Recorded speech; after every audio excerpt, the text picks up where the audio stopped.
నమస్తే. Welcome to mega debate. ఆంధ్రప్రదేశ్‌లో రాజకీయాలు ఏ విధంగా ఉన్నాయి? ప్రధానంగా జగన్మోహన్ రెడ్డి గారు ఏదైతే 2019 నుంచి 24 మధ్య అధికారంలో ఉండగా, జగన్మోహన్ రెడ్డి గారు అండ్ టీమ్ ఒకరు కాదు, ఇద్దరు కాదు చాలా మంది మరి ఏదైతే ఆ అధికారాన్ని ఉపయోగించుకోనో లేకపోతే చూసుకోనో ఏదైనా కావచ్చు, చాలా గంభీరంగా మాట్లాడారు. కొంతమంది అయితే సవాళ్లు విసిరారు. అది చేస్తాం, ఇది చేస్తాం అన్నారు. సరే వాటెవర్, రాజకీయాలు అనేవి గెలుపు ఓటములు అనేవి సర్వసహజం. డైనమిక్స్ ఈ గెలుపోవటంలో అనేది చెప్పలేం.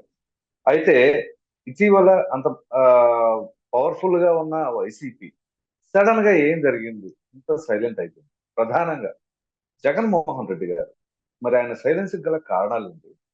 అట్లాగే వైసీపీ కోర్ కమిటీ ఎక్కడ? అంటే కోర్ కమిటీ అంటే in the sense core team ఎట్లా చెప్పాలి అంటే, మామూలుగా ఎవరికి వాళ్ళు మేమే నెంబర్ 2, మేమే నెంబర్ 2 అనుకోవచ్చు. లేదా పార్టీ కేడర్ కొంతమందిని భావించవచ్చు. అందులో ప్రధానంగా ఏదైతే విజయసాయి రెడ్డి గారు ఉన్నారో, పార్టీ ఆవిర్భావం అప్పటి నుంచి కూడా ఆయనే నెంబర్ 2 గా కొనసాగుతున్న తరుణంలో ఒక్కసారి ఎప్పుడైతే అధికారంలోకి వచ్చారో, ఆ అధికారంలోకి రాగానే ఆ నెంబర్ 2 ప్లేస్ కి మరి తేడా వచ్చేసిందేమో కానీ సజ్జల రామకృష్ణారెడ్డి గారు ఉన్నట్టుండి ఆయన ఆ వేవ్ లోకి వచ్చారు. సరే, ఇక సమయం ఆయనదేనేమో మొత్తం అన్నట్లుగా నడిచింది. దాని తర్వాత వైవి సుబ్బారెడ్డి గారు, పెద్దిరెడ్డి రామచంద్రారెడ్డి గారు అంటారా, సరాసరిగా ఆయన గురించి చెప్పకండి. మరి ఇంత బలంగా ఉన్న ఈ కోర్ టీము సడన్ గా ఏం జరిగింది? పెద్దిరెడ్డి గారు ఎక్కడ మీడియాలో కనిపిస్తున్నారు, సజ్జల గారు అసలు ఊసేలేదు, విజయసాయి రెడ్డి గారు సరాసరి, వైవి సుబ్బారెడ్డి గారు కూడా అంతే. మరి వీళ్ళందరూ ఈ విధంగా ఉన్నారు. ఈ విషయాలు పక్కన పెడితే ఇంకొంతమంది ఉన్నారు క్యాబినెట్. సో జిల్లాల వారీగా ఎవరికి వాళ్ళకి ఆ పార్టీ పగ్గాలు అప్పచెప్పడం వేరు, కానీ సర్వం వాళ్లే అన్నట్లుగా అధికారంలో ఉన్నప్పటి నుంచి ఇప్పుడంటే వాళ్ళు ఎక్కడ ఉన్నారో ఎవరో తెలియట్లేదు. ముందుగా ఆంధ్రప్రదేశ్ తెలంగాణ ప్రధానంగా రాజకీయాలకి బేస్మెంట్ ఎక్కడైనా ఉందంటే ఉమ్మడి కృష్ణా జిల్లా, అట్లాగే దాని తర్వాత గుంటూరు జిల్లా. ఈ రెండు జిల్లాల్లో ప్రధానంగా కృష్ణా జిల్లాలో అటు జోగి రమేష్ కావచ్చు, వెల్లంపల్లి శ్రీనివాస్ కావచ్చు, కొడాలి నాని, పేరు నాని, వల్లభనేని వంశీ, ఇలా వీళ్ళందరూ కూడా ఒక నోటికి అద్దు అదుపు లేకుండా మామూలుగా మాట్లాడు. సో ఆ సరే, గెలిచినా ఓడిపోయినా మేము ఇలాగే మాట్లాడతాం అని అంటే అది వేరు. కానీ ఓడిపోయిన తర్వాత ఏమో సైలెంట్ అంటే ఏదైనా అవినీతికి పాల్పడ్డారా, లేకపోతే అధికారంలో ఉండగా వీళ్ళు చేసిన చర్యల వలన ఖచ్చితంగా కేసులు ఏమైనా సరే నమోదయ్యని భయపడుతున్నారా ఏంటి అనే అంశాలు ఈ రోజు మనం చర్చించబోతున్నాం. ప్యానెల్లో మనతో పాల్గొనబోతున్నారు తెలుగుదేశం అధికార ప్రతినిధి మనోహర్ నాయుడు గారు, అలాగే వైసీపీ అధికార ప్రతినిధి రేగుల లక్ష్మణరావు గారు, జనసేన పార్టీ అధికార ప్రతినిధి గల్లామణి గారు, అలాగే రాజకీయ విశ్లేషకులు అందే సత్యం గారు. అందరికీ గుడ్ మార్నింగ్ అండి. సో ముందుగా అందే సత్యం గారు, సార్ ఇప్పుడు నేను ఓపెనింగ్ రిమార్క్స్ లో చెప్పాను కదా, మరి ఆ విధంగా ఉన్న నాయకులందరూ కూడా సడన్ గా ఎందుకు సైలెంట్ అయిపోయారు? సో జగన్మోహన్ రెడ్డి గారు పదే పదే ఆయన అధికారంలో ఉన్న ఏ రోజు కూడా బెంగళూరు వెళ్ళిన వ్యక్తి ఇటీవల ఓటమి తర్వాత పలుమార్లు బెంగళూరు వెళ్ళటం రావటం ఇదంతా జరిగింది. సో ఎందు గురించి అసలు ఏం జరుగుతున్నారు? ఇప్పుడు జగన్మోహన్ రెడ్డి గారు ఎన్డీఏ కూటమి ఏర్పడ్డప్పుడు కానీ, ఎలక్షన్లో పోయేటప్పుడు కానీ ఆయన కాన్ఫిడెన్స్ కోల్పోలేదు. ఓడిపోయిన తర్వాత ఫిజికల్ కాన్ఫిడెన్స్ కోల్పోయిండు. ఎట్లా అంటే, ఒకటి అట్టర్ ఫ్లాప్ కావటం, పార్టీ 70-80 సీట్లు కాకుండా మరి 11 సీట్లు రావటం అనేది ఒకటి. రెండవది, మానసికంగా కేంద్రం నుంచి సపోర్ట్ ఉన్నటువంటి బీజేపీ కంప్లీట్గా దూరం కావటం అనేది రెండు. ఇవన్నీ కూడా ఓడిపోయిన తర్వాత ఆయన అనుభవించినటువంటి కొన్ని క్లేశాలు. ఇప్పుడు ఎందుకు సైలెంట్గా ఉన్నాడంటే, సహజంగానే మంత్రివర్గం ఏర్పడిన తర్వాత కొంతకాలం నడిచిన తర్వాత బీజేపీకి చంద్రబాబు నాయుడుకు సమన్వయం పెరిగింది. తర్వాత బీజేపీకి నమ్మకం కూడా పెరిగింది. దాంతో ఇప్పుడు జగన్మోహన్ రెడ్డి మీద ఉన్నటువంటి కేసులు దరిదాపు 1-2 కావు, డజన్ కేసులు. మరి స్పీడప్ అయితే వాటిని ఎదుర్కోవటం అనేది పెద్ద సమస్య ఇప్పుడు రాజకీయాల కన్నా. కాబట్టి చంద్రబాబు నాయుడు కోరితే స్పీడప్ చేయమంటే చేయకపోవచ్చు, కానీ బీజేపీ సహజంగానే న్యాచురల్ కోర్టులైనా స్పీడప్ చేస్తుంటే సెంట్రల్ ఏజెన్సీస్ ఏం అభ్యంతరం చెప్పకపోవచ్చు. ఎందుకంటే అభ్యంతరం చెప్తే అది చంద్రబాబు నాయుడు గ్రహించే అవకాశం ఉంది. కాబట్టి అభ్యంతరం చెప్పకపోతే ఖచ్చితంగానే స్పీడప్ అయ్యేటువంటి అవకాశం ఉంది. వాటిని ఎదుర్కోవడానికి మరి సుప్రీంకోర్టు లాయర్లు కానీ లేకపోతే ఇతర పొలిటీషియన్ కానీ అన్నిటిని కూడా సమానం చేసుకోవడానికి జగన్మోహన్ రెడ్డికి అవసరం.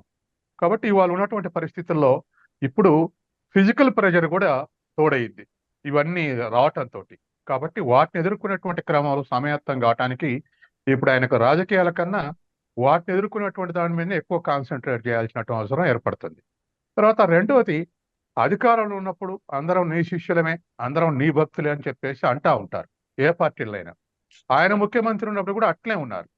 కానీ ముఖ్యమంత్రి పదవి పోయిన తర్వాత, ఓడిపోయిన తర్వాత అటువంటి వాళ్ళే అసలు ఎనాక్ట్ అయ్యేవాళ్ళు, ముఖం చాటేసుకొని తిరిగేవాళ్ళు, పార్టీలు మారేవాళ్ళు, వీళ్ళందరూ 1 by 1 కనపడుతుంటే సహజంగా జగన్మోహన్ రెడ్డి ఇటువంటి ఆపర్చునిజం చూసి కొంత, ఎందుకంటే గతంలో ముఖ్యమంత్రి ఉన్నవాడు కాడు, మొన్ననే ఓడిపోయాడు కాబట్టి వీటిని అనుభవిస్తున్నటువంటి స్థితిలో కొంత కాన్ఫిడెన్స్ కోల్పోయే అవకాశం ఉంది. ఇంత నమ్మకంగా నటించి ఇట్లుంటారా అని చెప్పేసి అనుకునేటువంటి అవకాశం ఉంది. కాబట్టి ఇవాళ అట్లా దూరం అవుతా ఉంటే మంత్రులు దూరం కావటం, ఇన్యాక్టివ్ కావటం, పార్టీ యంత్రాంగం ఇన్యాక్టివ్ కావటం, ఇవన్నీ కూడా ఆయనకు ప్రెజర్ పెంచుతాయి. ఇక మూడో అంశం, కొడాలి నాని కానీ లేకపోతే వంశీ కానీ లేకపోతే రోజా కానీ ఇటువంటి వాళ్ళు చాలా అగ్రెసివ్ పాలిటిక్స్ నడిపారు. ఎంత అగ్రెసివ్ అంటే కొన్నిసార్లు బూతుల స్థాయికి పోయారు. అవి రాజకీయాల్లో కుదరదని చెప్పేసి అనేక మంది పెద్ద మనుషులు, వెంకయ్య నాయుడు నుంచి ఇంకా చాలా మంది, వీళ్ళు ముగ్గురే కాదు, తెలుగుదేశం తరఫున కూడా ఒకళ్ళిద్దరు ఉండరు. కాబట్టి రాజకీయాలను బూతుల స్థాయికి దిగజార్చి నడుపుతూ ఉంటే మొత్తం కూడా ఇంటలెక్చువల్స్ కానీ లేదా చదువుకున్న వాళ్ళు కానీ లేదా కల్చర్డ్ పాలిటిక్స్ చేసే వాళ్ళు కానీ చాలా డిస్కరేజ్ అయ్యారు. ఇవెక్కడ రాజకీయాలు రా బాబు అని చెప్పేసి. దరిదాపు వ్యక్తిగత విషయాలు, భార్యల్ని బయటికి తీసుకురావటం, బిడ్డలను బయటికి తీసుకురావటం, ఇటువంటివన్నీ బయటికి రావటంతో ఆంధ్రాలో రాజకీయాలంటే ఒక జుబుక్స కలిగేటువంటి పరిస్థితి ఏర్పడ్డది. కాబట్టి ఇవాళ వాళ్ళందరూ, ఎందుకంటే సహజంగానే నువ్వు నేను ఎవరైనా అధికారంలో ఉన్నప్పుడు కొన్ని తప్పులు జరుగుతాయి. ఇక కావాలని చేసే తప్పులు, సంపాదించుకోవడం తప్పులు ఇంకో 50% ఉంటాయి. ఇవన్నీ కూడా మెడకు చుట్టుకునే అవకాశం ఉంది. ఇప్పుడు ఉదాహరణకు రోజా ఆడుదాం ఆంధ్ర కార్యక్రమం నిర్వహించినప్పుడు నిర్వహించడానికి ఉత్సాహం చూపింది, కానీ వెనక ఆడిట్ ఆబ్జెక్షన్స్ ఏమొస్తాయి, తర్వాత దిగిపోయినాక ఏమొస్తాయి, ఇటువంటి చెక్ చేసుకోరు, అధికారులు కూడా చెక్ చేసుకోరు. కానీ అవతల ఒక పార్టీ గెలిచిన తర్వాత అవన్నీ ఆడిట్లో ఏమేమి మిస్అప్రాప్రియేషన్ జరిగినాయి, ఏమేమి ఎక్సెస్ ఖర్చు పెట్టారు, ఇవంతా కూడా ఒక స్కాండల్ గా తయారు చేయొచ్చు.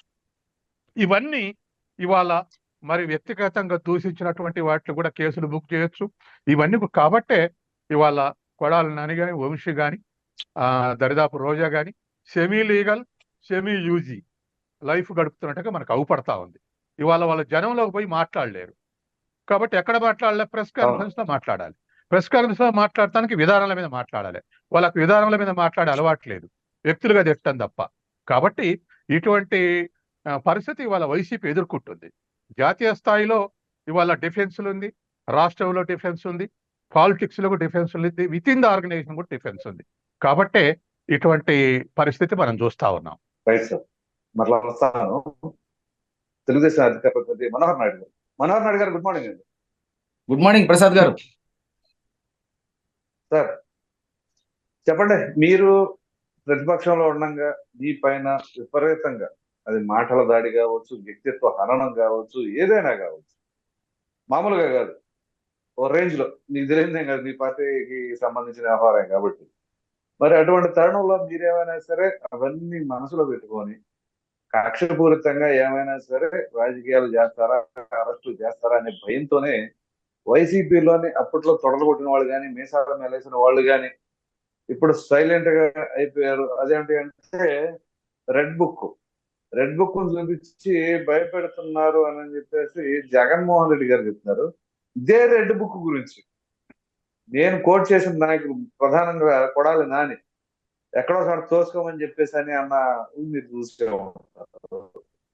అట్లా అనిల్ కుమార్ యాదవ్ ఏమన్నాడు అంటే, ఆయనకి మెమరీ లాస్ అనుకుంటా, 5-6 పేర్లు కూడా గుర్తు పెట్టుకోలేడు అనుకుని సెటరికల్ గా చాలా వ్యాఖ్యలు చేశారు.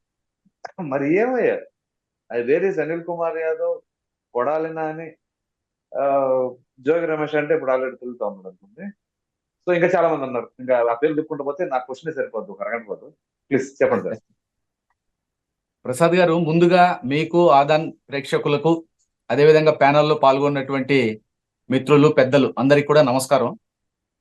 నమస్కారం సార్. ప్రసాద్ గారు, మనము ఆంధ్రప్రదేశ్ రాజకీయాల గురించి ఒక్కసారి వెనక్కి పోతే 2014-19 వరకు కూడా రాజకీయాలు ఒక మంచి వాతావరణంలో జరిగేవి. అంటే వాస్తవంగా 14లో ప్రతిపక్షంలోకి జగన్మోహన్ రెడ్డి గారు పోయినప్పటి నుంచి కూడా కొంచెం అవి వాళ్ళ వ్యతిరేక ధోరణిలో, వాళ్ళు విపరీతమైన ధోరణిలో ప్రవర్తిస్తూ వచ్చారు. అయినా అధికారంలో తెలుగుదేశం ఉంది కాబట్టి 2019 వరకు కూడా కొంచెం తగ్గించుకొని ఉన్నారు. అయితే వాళ్ళు చేస్తా ఉన్నది ఏంటంటే కంప్లీట్ గా రాష్ట్ర ప్రభుత్వం అప్పుడు తెలుగుదేశం పార్టీ ఏవైతే సంక్షేమాలు, అభివృద్ధి అనేది రాష్ట్రానికి చేస్తా ఉందో వాటిని రివర్స్ గా అంటే మార్చి విపరీతంగా సోషల్ మీడియాలో దాన్ని అబద్ధపు మాటలతో ప్రజల్ని మభ్యపెట్టడం, ఈ పని మీద ఉన్నారు వాళ్ళు. యాక్చువల్గా మేమేమనుకున్నామంటే అప్పుడు తెలుగుదేశంలో మనం చేస్తున్నవన్నీ కూడా ప్రజలకు అందుతున్నాయి, అదేవిధంగా అభివృద్ధి జరుగుతూ ఉంది, అమరావతిది కడుతున్నాం, పోలవరం కడుతున్నాం, ఇవన్నీ జరుగుతున్నాయి కాబట్టి మన పాలన కరెక్ట్ గానే ఉంది అనేటువంటి నిబద్ధతతో మేము వెళ్తుంటే వీళ్ళైతే మొత్తం అన్నిటినీ కూడా ప్రజలకు వ్యతిరేకంగా చూపిస్తూ పోవడం వల్ల రాజకీయాలు కొన్ని మారుతూ వచ్చాయి. 2019 వచ్చే టయానికి పూర్తిగా ప్రజల్లో ఏమైపోయిందంటే ఒక అబద్ధాన్ని నిజంలాగా ప్రజలు తీసేసుకున్నారు ఫస్ట్ ఆఫ్ ఆల్. రెండవది 2019 ఎన్నికలు అయిపోయిన తర్వాత చూస్తే ఓకే, ప్రజలు మరి అది ప్రజలు ఏ విధంగా వాళ్ళకి ఇచ్చారు ఛాన్స్, అయితే ఒక ఛాన్స్ ఇద్దామన్న ఆలోచనతో ఇచ్చారు, మంచిదే. ప్రతిపక్షంలో మమ్మల్ని 23 సీట్లతో కూర్చోపెట్టారు, అది మాకు కూడా ఒక గుణపాఠం అనుకున్నాం మేము కూడా.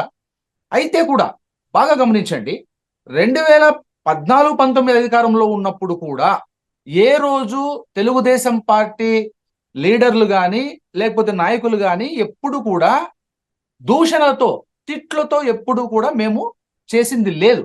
అప్పుడు ప్రతిపక్షంలో ఉన్న జగన్మోహన్ రెడ్డి వాళ్ళని కూడా మాట్లాడారు అసెంబ్లీ సాక్షిగా మాట్లాడారు సార్. అంటే ఒక్కసారి మీరు బాగా గమనించండి, అసెంబ్లీ సాక్షిగా మొదట వాళ్ళ నుంచి వచ్చినటువంటి దానిని ఎదుర్కొంటూ మాట్లాడమే తప్ప మేము పూర్తి లేదు. అలా చెప్పద్దు, దాన్ని సమర్థించుకోవద్దు, మీరు తప్పుగా పరిగణించండి. ఓకే, అట్లా ఓకే సార్. ఇప్పుడు మేము అసెంబ్లీ సాక్షిగా ఆ రోజు మాట్లాడినాం, మేమైతే దూషణలకు దిగి మరీ విపరీతమైన ధోరణిలో మేము ప్రవర్తించలా. మేము చెప్తే సార్ అప్పటికది విపరీతమైన ధోరణే, దాని తర్వాత దీన్ని వాళ్ళు ఓవర్కమ్ చేశారు. సో దాని వల్ల మీది చిన్నది. అయితే ప్రసాద్ గారు ఇక్కడ ఒక మాట ఏంటండి, మీరు ఈ రోజు రాష్ట్రంలో ఉన్నటువంటి ప్రజల్ని మనము ఈ రోజు పబ్లిక్ గా మనం అడిగినా తెలుగుదేశం పార్టీ 44 సంవత్సరాలుగా కూడా ఒక నిబద్ధతతో నడిచేటువంటి పార్టీ, క్రమశిక్షణతో నడిచేటువంటి పార్టీ, నాయకులు కానీ లీడర్లు కానీ అందరూ క్రమశిక్షణతో మెలిగేటువంటి వాళ్ళం. మేము ఎప్పుడు కూడా అట్లా విపరీతమైన ధోరణిలో ప్రవర్తించే తీరు మా దగ్గర వాస్తవానికి లేదు, మా నాయకుడు చంద్రబాబు గారు ఆ విధంగా నేర్పించలేదు. అయితే మీరు అన్నట్టు ఒకవేళ 1-2 దొర్లి ఉండొచ్చు, అవి సందర్భానుసారం. కానీ 2019 తరువాత కొత్త నిర్వచనం చూపించారు రాజకీయానికి. అంటే ఇంతకు ముందు మన సత్యం గారు చెప్పినట్టు వ్యక్తిగతమైనటువంటి దూషణలు, అది కూడా చంద్రబాబు నాయుడు గారు అట్లా వాడిని అసలు మాట్లాడిన మాటలు మా చెవులతో ఈ రోజు కూడా మా చెవుల్లో కొడాలి నాని గాని, రోజా గాని, అనిల్ యాదవ్ గాని, వీళ్ళందరూ మాట్లాడిన వంశీ గాని మా చెవుల్లో రింగు మనం మోగుతున్నాయండి ఇప్పటికి కూడా. అయితే అయ్యో, అది ఫైన్ మాకు వాళ్ళు కట్టలేదు, ప్రజలకు కట్టారు ఫైన్. ప్రజలకే. అయితే అదేనండి ప్రసాద్ గారు, నేను అదే చెప్పబోతా ఉన్నా. అంటే ఎందుకు వైసీపీ వాళ్ళు ఈ విధంగా అగాధంలో పడిపోయి 11 సీట్లకు పరిమితం అయ్యారో నేను చెప్పబోతా ఉండేది అదే. ఎప్పుడు కూడా చూడండి, ప్రజలు గమనిస్తూనే ఉంటారు, ప్రతి విషయాన్ని కూడా గమనిస్తూనే ఉంటారు. అధికారంలోకి వచ్చిన తర్వాత జగన్మోహన్ రెడ్డి గారిని చాలా నమ్మి ప్రజలు ఓట్లేసి గెలిపించుకుంటే ఆయన తీరు వేరే విధంగా మారింది గెలిచిన తర్వాత. అంటే ఎప్పుడు కూడా ప్రతిపక్షాన్ని టార్గెట్ చేసుకొని విపరీతంగా ప్రవర్తించడం, అంటే కొడాలి నానితో తిట్టించడం, రోజాతో తిట్టించడం, అంటే తిట్ల పర్వం మొదలు పెట్టారు. తిట్ల పర్వం మొదలు పెట్టినప్పటి నుంచి ప్రజల్లో కొంత అసహనం పెరుగుతూ వస్తూ ఉంది. ఏమని, మనం గెలిపించింది దేనికి? రాష్ట్రంలో అభివృద్ధి కానీ, లేదా మన బతుకులు బాగు చేయడం కానీ, లేదా మన పిల్లలకు ఉద్యోగ అవకాశాలు కానీ ఇతరత్రా చేస్తాడు. చిన్న వయసు ఉన్నవాడు, పైగా రాజశేఖర రెడ్డి గారి కొడుకు అనే ఉద్దేశంతో మనం గెలిపించాం. కానీ గెలిచిన తర్వాత ఇక్కడ కేవలము ప్రతిపక్షం అంటే తెలుగుదేశం వాళ్ళపైనో, జనసేన వాళ్ళపైనో, ఇంకా ఇతర వాళ్ళపైనో ఎప్పుడు తిట్లతో వీళ్ళు కాలం గడుపుతున్నారు అని ఒకటి, విధ్వంసాలు చేస్తున్నారు అంటే కూల్చేయడాలు ఇట్లాంటివి చేస్తున్నారు అని ఒకటి. ఇవి ప్రజల్లో సంక్షేమ పథకాలు వాళ్ళు ఇచ్చినవి ప్రజలకి తీసుకుంటున్నా సరే ప్రజల్లోనే ఒక వ్యతిరేకత పెరుగుతూ వస్తూ ఉంది. ఇప్పుడు ప్రజలు ఏం ఆలోచిస్తూ వచ్చారంటే నీతివంతమైన పాలన ఉండాలి, కానీ ఈ విధంగా దూషణలతో పాలన చేయడం కరెక్ట్ కాదు. చంద్రబాబు నాయుడు గారి అంతటి వయసున్న వ్యక్తి, అంతటి రాజకీయ అనుభవం ఉన్న వ్యక్తి, ఆయనను పట్టుకొని అనరాని మాటలు మాట్లాడడం, ఆఖరికి అసెంబ్లీ సాక్షిగా ఆయన భార్యను సైతం ఏ రోజు బయటకు రాని వ్యక్తి ఆమెను సైతం మాట్లాడడం, మరి ఇంత ఇది అవసరమా జగన్మోహన్ రెడ్డికి అనేది ప్రజలు అనుకుంటూ రావడం. ఈ తర్వాత ఇంకా అదే సార్ నేను చెప్తున్నా, నేను అదే చెప్తుపోతున్నా. ఎందుకు ఇప్పుడు తర్వాత వీళ్ళు ఎవరైతే తిట్లు బాగా తిట్టగలుగుతారో వాళ్ళకి మంత్రి పదవులు ఇవ్వడం, అంటే మంత్రి పదవులు ఇచ్చేదే తిట్లు తిట్టే వాళ్ళ కోసం అన్నట్టుగా జగన్మోహన్ రెడ్డి ప్రవర్తించడం, ఇవన్నీ జరిగి ఇకపోతే నెక్స్ట్ అవినీతి విషయంకి వస్తే, అవినీతి చంద్రబాబు నాయుడు గారు ఏదో స్కిల్ డెవలప్మెంట్ దాంట్లో అవినీతి చేశాడని ఆయనని ఆ రోజు అంత పగడ్బందీగా అంత రాక్షసంగా ఆయన్ని అరెస్ట్ చేసి 53 రోజులు జైల్లో పెట్టి, జైల్లో ఉన్న ఆ వ్యక్తి కనీసం హెల్పర్ను కూడా ఇవ్వకుండా ఎన్నో రకాలుగా చేశారు. ఈ రోజు వైసీపీలో అవినీతి పుట్ట తవ్వుతుంటే కోట్ల కొద్ది, వేల కోట్ల కొద్ది బయటకు వస్తున్నాయి. ఈరోజు మద్యం స్కామ్లోనే మీరు చూడండి కావాలంటే, ఇప్పటికే దాదాపుగా 30,000-35,000 కోట్ల అవినీతి కనపడతా ఉంది. అదే విధంగా ఇసుక దాంట్లో తీసుకోండి. అదే విధంగా మనకు ఇప్పుడు మన రోజా గారి అమ్మగారి ఆడుదాం ఆంధ్ర, అందులో ఆడింది అమ్మ, బాగా ఆడింది. ఇందులో అధికారంలో వచ్చినప్పటి నుంచి 2 నెలలుగా చెప్తున్నారు ఇంతవరకు కాదు ప్రసాద్ గారు, ఒకటి ఏ విషయం చేయాలన్నా కూడా దానికి ఒక పద్ధతి ఉంటుందండి. ఎటు పడితే అటు ప్రవర్తించాలి. మేము వైసీపీ వాళ్ళం కాదు, మేము తెలుగుదేశం వాళ్ళం. మేము ఏదైనా చట్టబద్ధ ఏంటంటే అలా కాదు, మీరు లేట్ చేసే కొద్దికి ఏమైతుంది ఫైల్ కాల్ చేస్తారా, అందులో స్కామ్లే జరగలేదా అనే అవకాశం కూడా ఉంది కదా. ఎలా సార్ ఒకటి అవినీతి జరిగింది అని జరగలేదు అని చేయడానికి అంత ఈజీగా జరిగిన చిన్న అవినీతులు కాదు సార్ ఇవి. తిమింగలాలు ఇవి ఒకవేళ ఫైల్ కాల్ చేస్తున్నారు అన్ని వెళ్ళిపోతున్నాయి అనుకుంటున్నారా? ఏం కాదు. మరి అదేనండి ఇప్పుడు చెప్తున్నా. ఇప్పుడు తిమింగలాలు ఎందుకు దాక్కుంటున్నాయి? అటు రోజా కావచ్చు, లేకపోతే కొడాలి నాని కావచ్చు, వంశీలు కావచ్చు, వీళ్ళందరూ కూడా ఎందుకు దానుకుంటున్నారు, ఎందుకు భయపడిపోతున్నారు? ఆఖరికి వీళ్ళ నాయకుడు జగన్మోహన్ రెడ్డి కూడా బెంగళూరు ప్యాలెస్ లో పోయి కూర్చుంటున్నాడు. ఏ రోజు అధికారంలో ఉండి 10 ఏళ్లుగా ప్యాలెస్ పోని వ్యక్తి ఈ పొద్దు ప్యాలెస్ కే పరిమితం అవుతున్నాడు. దీనికి అంతటికీ కారణం ఏంటి? ఇవన్నీ కూడా ఏంటంటే అవినీతులు ఎంత కావాలంటే చేశారు. ఎట్లా ధైర్యంతో మేమే మళ్ళీ అధికారం లేకొస్తాం అనేటువంటి అహంతో అవినీతులు చేశారు. తిట్ల వర్షం, భూతు పురాణాలు తీసుకున్నారు, విపరీతంగా విధ్వంసాలు చేశారు.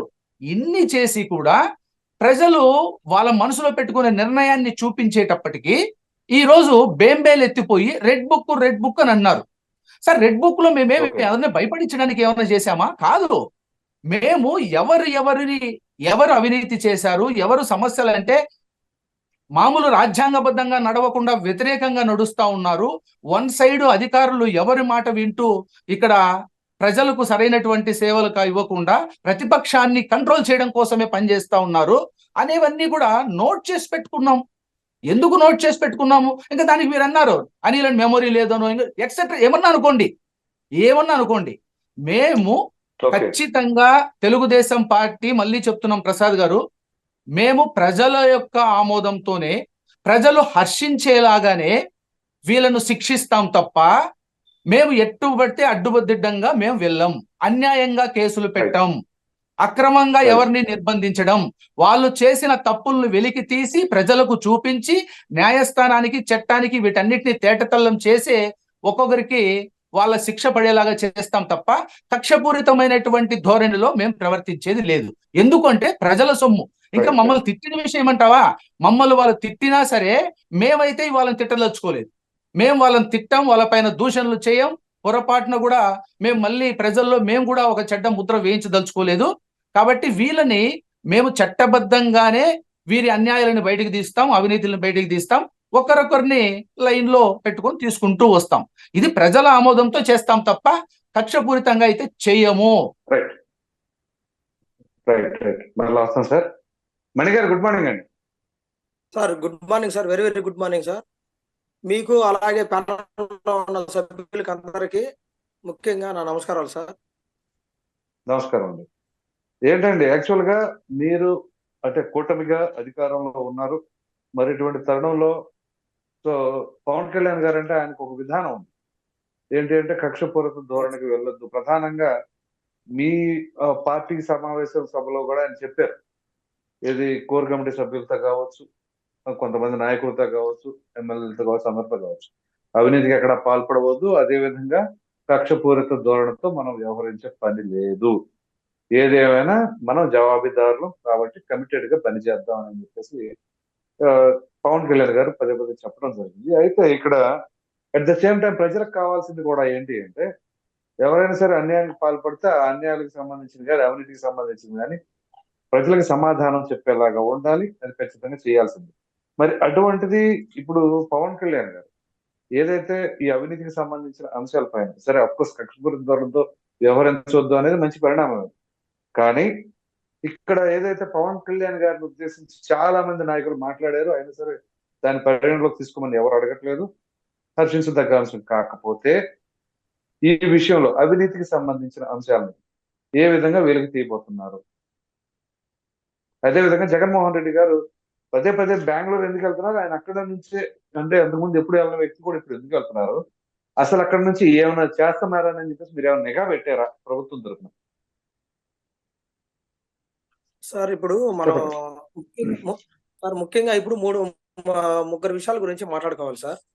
ఒకటి పవన్ కళ్యాణ్ గారు, 2 లోకేష్ గారు, 3 చంద్రబాబు నాయుడు గారు సార్. విషయం ఏంటంటే ముగ్గురు 3 పనులు చేస్తున్నారు సార్. మనకు మీరు ఇంతకుముందు మీరు చెప్పినట్టు పవన్ కళ్యాణ్ గారు జగన్ గారిని సైలెంట్ చేయడానికి కారణం ఏంటంటే ఈయన అభివృద్ధి బాటలో గ్రామాలను పయనింపజేసే విధంగా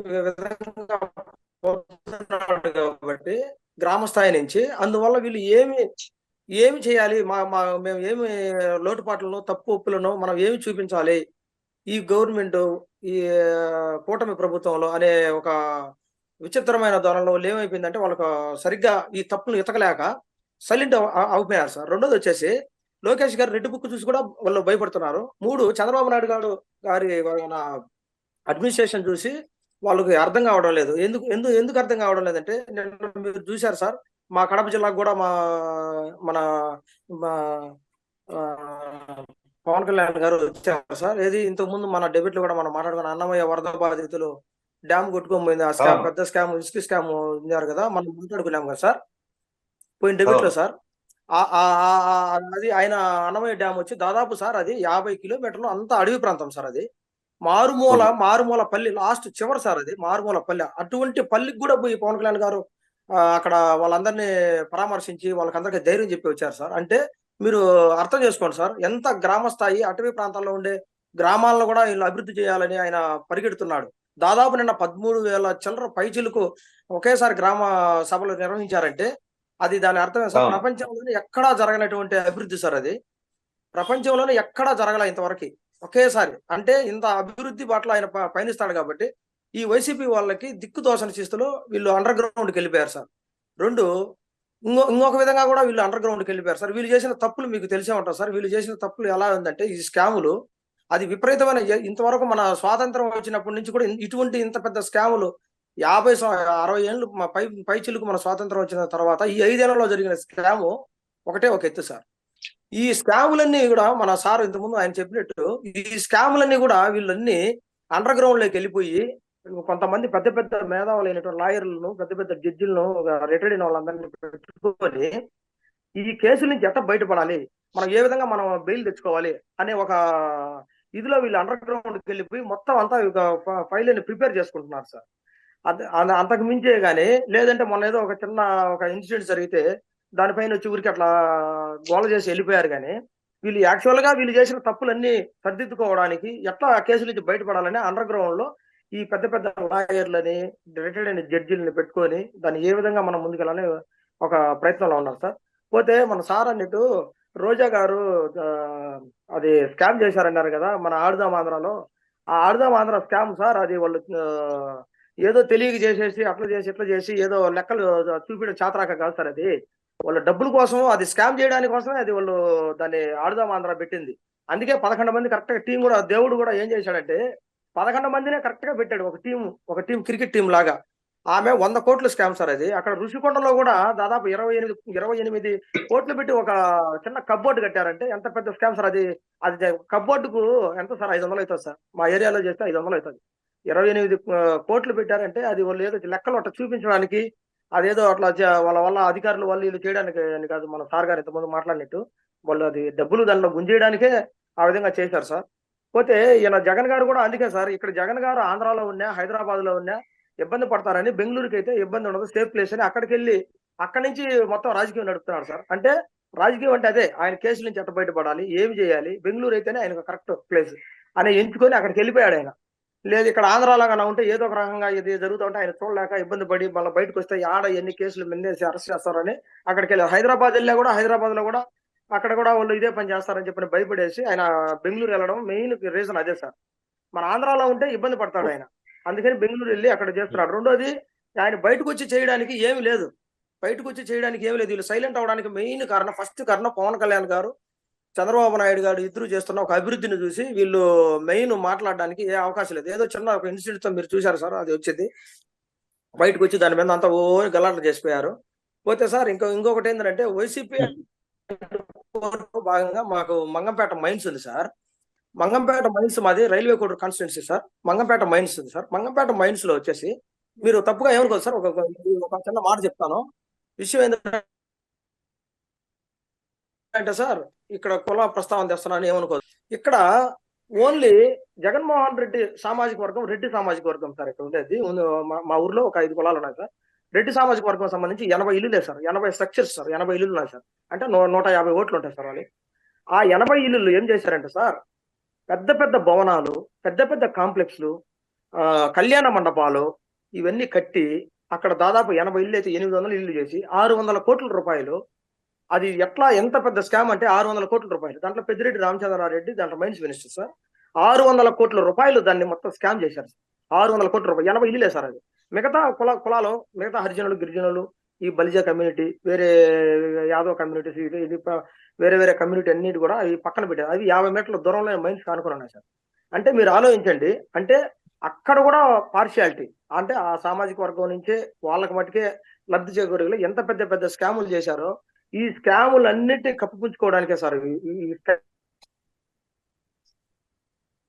ఓకే, రైట్. ప్లీజ్ అయినట్టున్నారు, మరలా వస్తానండి. లక్ష్మణరావు గారు, గుడ్ మార్నింగ్. కప్పిపుచ్చుకోవడానికి వాళ్ళు అండర్ గ్రౌండ్కి వెళ్ళిపించేస్తారు. నిన్న కూడా మీరు చూసారు సార్ మదనపల్లిలో.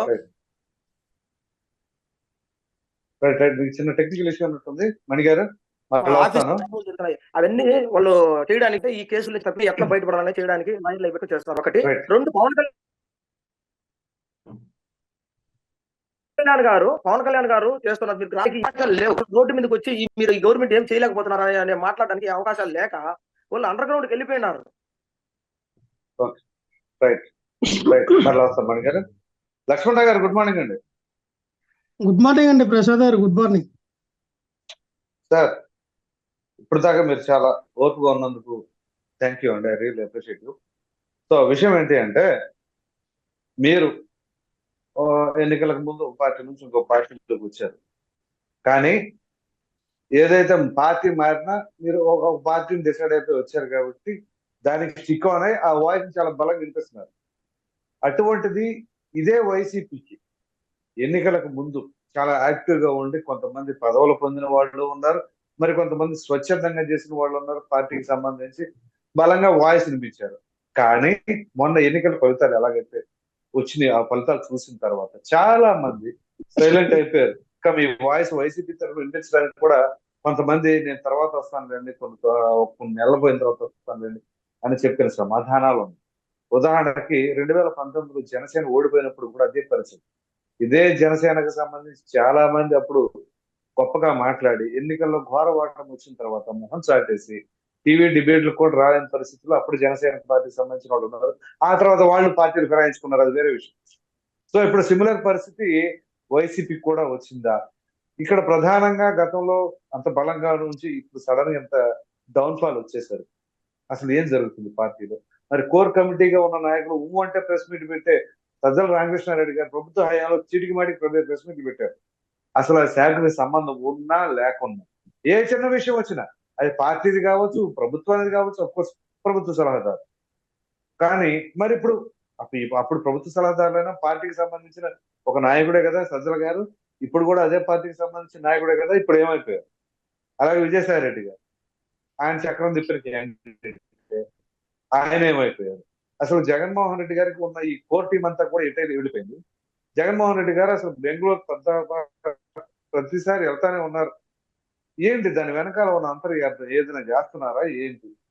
అట్లాగే మన అనలిస్ట్ సత్యం గారు కొన్ని విషయాలు చెప్పారు. కేసులు ఉన్నాయి, ఆ కేసులకు సంబంధించిన అంశాల్లోనే ఈ విధంగా ఇబ్బందులు పడుతున్నారు అని చెప్పేసి. సో ఇటువంటి తరుణంలో అసలు వాస్తవం పార్టీలో ఏం జరుగుతుందో చెప్పగలరా? ప్రసాద్ గారు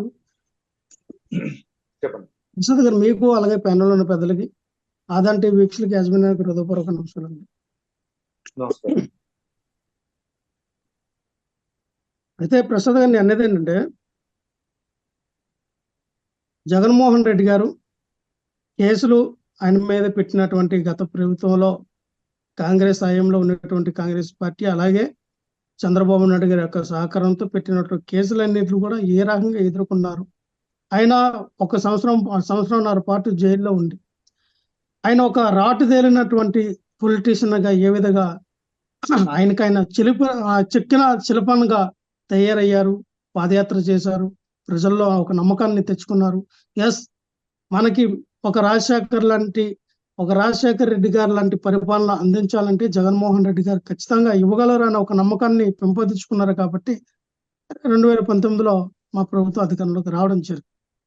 మరి 2014లోనే అధికారంలోకి రావాల్సినటువంటి జగన్మోహన్ రెడ్డి గారు అప్పుడున్న పరిస్థితుల్లో మరి పవన్ కళ్యాణ్ గారు సపోర్ట్ చేయడం, అలాగే ఎన్డీఏ కూటమి అప్పుడు మోడీ గారి యొక్క ప్రభావం, అలాగే ఒక అనుభవం గల వ్యక్తికి రాష్ట్రాన్ని ఇస్తే బాగు చేస్తారని ఒక నమ్మకం, అన్నీ ఏదేమన్నా వాటి ఏదైనా సరే వాళ్ళకి కలిసి వచ్చిన అంశం మీద వాళ్ళు వచ్చారు.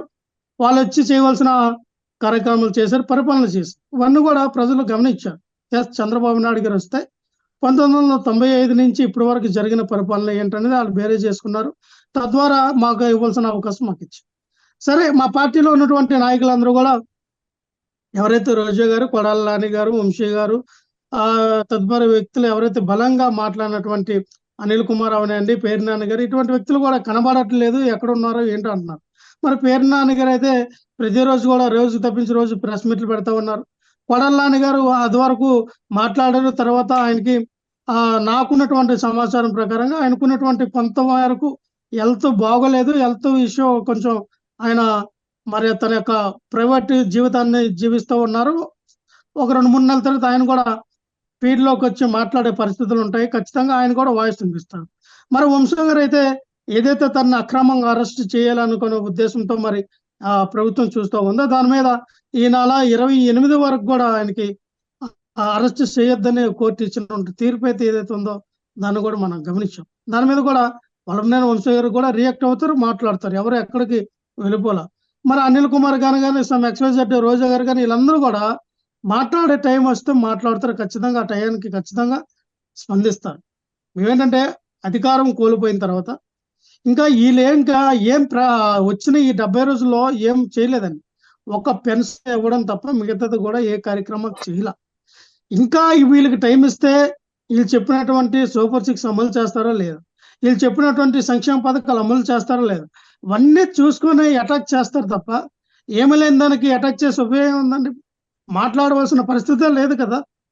ఇప్పుడు మీరు చేశారు చేయలేదు చందారు లేకపోతే ఇందులో ఇంకో ఇంత అన్నారు ఇంత ఇస్తానన్నారు, అమ్మఒడు అన్నారు అందరికి ఇస్తానన్నారు ఒకరికి ఇస్తున్నారు, లేదంటే పలానా మీరు చెప్పిన సంక్షేమ పథకాలలో లోపం ఉంది అని అనడానికి మీరు సంక్షేమ పథకాలు ప్రవేశపెట్టాల, డెవలప్మెంట్ పెట్టుబడులు తీసుకురాలా, ఏమలా దేని మీద కూడా స్పందించినటువంటి అవసరం ఇప్పుడైతే లేదు. ఖచ్చితంగా మరొక 2-3 నెలలు అందరూ కూడా తెరపైకి వస్తారు, మాట్లాడతారు ప్రసాద్ గారు.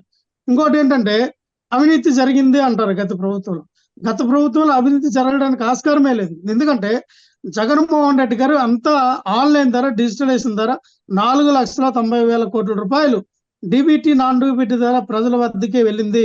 అక్కడ థర్డ్ పార్టీ యొక్క విధానం కానీ ఎవరి యొక్క ఇది కూడా లేదు. ఆఖరికి స్థానిక ఊర్లో ఉన్నటువంటి ప్రెసిడెంట్కో ఎమ్మెల్యేకో ఇంకోళ్ళకి కూడా ఎవరికి కూడా వాళ్ళు ఎంపిక చేసిన వ్యక్తులకు ఇవ్వాలి, లేదా ప్రెసిడెంట్ కమిషన్ తీసుకుని ఇవ్వాలి, ఎమ్మెల్యేకి కమిషన్ తీసుకుని మిగతా డబ్బులు ఇవ్వాలనే విధానం లేదు. డైరెక్ట్ అకౌంట్ మన అకౌంట్ లోనికి ఆ డబ్బులు పడే అవకాశం మరి ఏ ప్రభుత్వం కూడా అలా చేయాల. అది జగన్మోహన్ రెడ్డి గారు చేసి. గతంలో ఏంటంటే చంద్రబాబు నాయుడు గారు ఒక 15,000 మనకి ఇవ్వాలని ఆయన ప్రకటించారు అనుకో, మన దగ్గరకు వచ్చేసరికి 10,000, 8,000, 12,000 లేకపోతే 7,000 ఇచ్చాం. సగం డబ్బులు వచ్చి సగం డబ్బులు తీసుకునే పరిస్థితి గత ప్రభుత్వంలో ఉంది. ఇప్పుడు అవైతే లేవు. ఎందుకంటే ట్రాన్స్పరెంట్ గా అంతా జరిగింది, ఎవరి అకౌంట్ లో వాళ్ళకి అమౌంట్ పడడం జరుగుతుంది. సో దానికి కూడా ఏంటంటే ఏమీ లేదు. ఇప్పుడు జగన్మోహన్ రెడ్డి గారు అధికారంలోకి వచ్చిన 8 నెలలు టైం తీసుకొని నేను చేయవలసిన సంక్షేమ పథకాలు, ఆయన చేయవలసినటువంటి 98% ఏవైతే సంక్షేమ పథకాలు ఉన్నాయో ఆ సంక్షేమ పథకాలు అన్ని కూడా మేము 8 నెలల్లో చేయడం జరిగింది. మరి ఈ రోజున చంద్రబాబు నాయుడు గారు అధికారంలోకి వచ్చిన ఈ 2 నెలల్లో కనీసం భయపడుతూ ఉన్నారు. అయ్యా సూపర్ 6 అన్నాము, నాకు భయం వేస్తూ ఉంది, నాకు ఇంకో పథకాలు అన్నాము, మాకు భయం వేస్తూ ఉందని జగన్మోహన్ రెడ్డి గారు ఎప్పుడు అనలేదండి. కాబట్టి మీరు రికార్డ్ తీయండి. మేము మాకు టైం ఉంటే మాకు టైం కుదరక లేకపోతే బడ్జెట్ ఇదిలాగా వచ్చే నెలలు చేస్తాం, పై వచ్చే నెలలు చేస్తాం అని జగన్మోహన్ రెడ్డి గారు మాట్లాడటం జరిగిందే తప్ప ఖచ్చితంగా భయపడుతూ ఉన్నాం మేము చెయ్యము లేకపోతే వచ్చే సంవత్సరం చేస్తామని మాట్లాడితే జగన్మోహన్ రెడ్డి గారు ఎక్కడా మాట్లాడాలా. కాబట్టి మీరు రికార్డ్ చేయాలి. పరిపాలన అంటే సంక్షేమ పథకాలు ఒక్కటే ఇటు కాదు, ఇంకా చాలా ఉంటాయి. 2 ఏదైతే వల్లభనేని వంశీ కానీ లేకపోతే అనిల్ కుమార్ యాదవ్ కానీ రోజా గారు కానీ వీళ్ళందరూ రావడానికి వచ్చి మాట్లాడటానికి ఏమీ లేదు అని చెప్పేసి అంటున్నారు. మరి అటువంటి అప్పుడు జగన్మోహన్ రెడ్డి గారు ఎలా విమర్శిస్తారు? అప్పుడే సూపర్ 6 పథకాలు అయ్యి అమ్మఒడి సంగతి ఏంటి, అదే తల్లికి వందనం ఏంటి జగన్మోహన్ రెడ్డి గారు ఎలా అంటారు? ఇప్పుడు వీళ్ళు ఆలోచించేంత స్థాయిలో జగన్మోహన్ రెడ్డి గారు ఆలోచించలేకపోతున్నారా? మరి పథకాలు మీరు సంక్షేమ పథకాలు ఒక్కదాని గురించి చెబుతారు. నాన్ డీబీటీ ద్వారా 4,90,000 కోట్లు వేసాము అని చెప్పేసి అన్నారు. వాట్ అబౌట్ రాజధాని అండి? క్యాపిటల్ ఏది? దాని గురించి మాట్లాడటానికి ఏది? ఆ 3 రాజధానులను ఇంకా మళ్ళీ అదే మొదటి మాటలు చెప్తా ఉన్నారు. అలాగే పోలవరానికి సంబంధించింది ఏది? అసలు పెట్టుబడిదారులు ఏమాత్రం తీసుకొచ్చారు? ఎంతమందికి ఉద్యోగాలు వచ్చినాయి? తలసరి ఆదాయం ఎంత పెరిగింది? ఇవన్నీ అక్కడ అభివృద్ధికి సంబంధించిన అంశాలు. ప్రసాద్ గారు మంచి ప్రశ్నలు అడిగారు. అన్నిట్లో కూడా నేను ఆన్సర్ చెప్తే మీరు వినాలి. మీరు అమరావతి అన్నారు.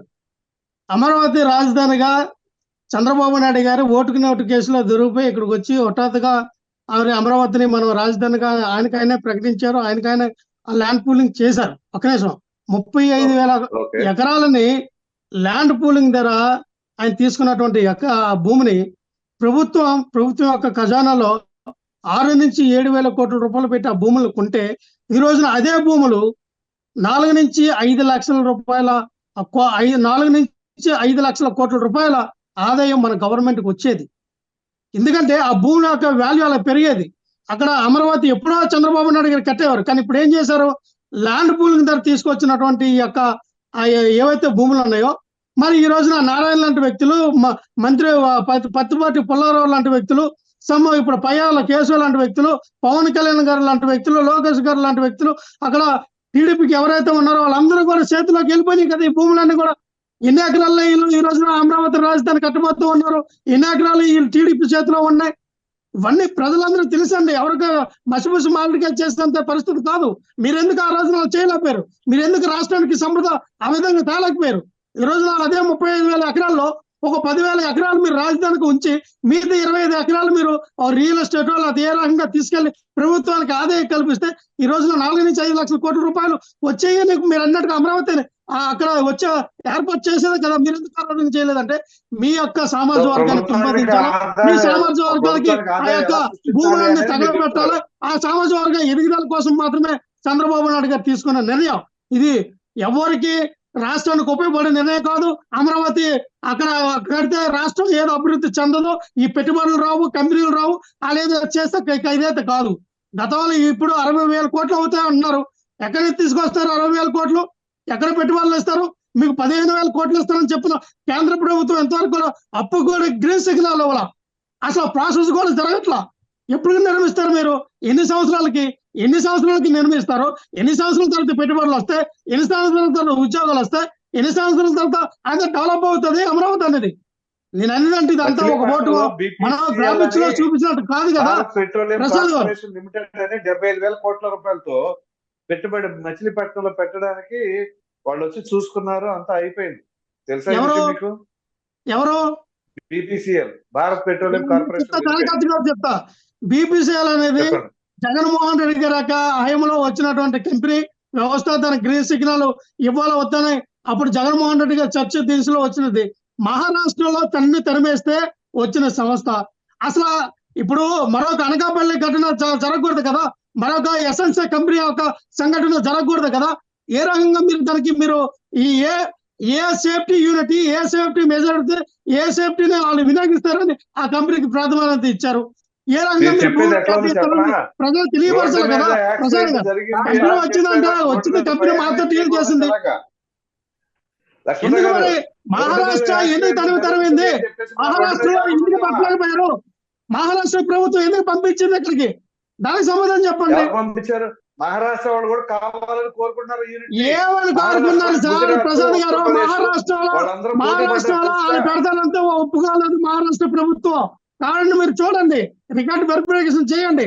ఒప్పుకోలేదు కాదండి, ఏ ప్రభుత్వం ఎన్ని మాకు కేటాయిస్తుంది, ఎన్ని అవకాశాలు. ప్రసాద్ గారు ఏమి లేదండి ఇక్కడంతా. అవన్నీ వాళ్ళు ప్రసాద్ గారు చెప్పేదేనండి, ఒక బీపీసీఎల్ వచ్చినంత మాత్రాన రాష్ట్రాన్ని ఉద్ధరించేదు, దానివల్ల ఉద్యోగాలు వచ్చే పడిపోవు. ఇది అందరికి కూడా తెలిసిన విధానమే. ఒకటి మీరు ఇంకేమన్నారు? పోలవరం గురించి అన్నారు. పోలవరం ఏమైందండి?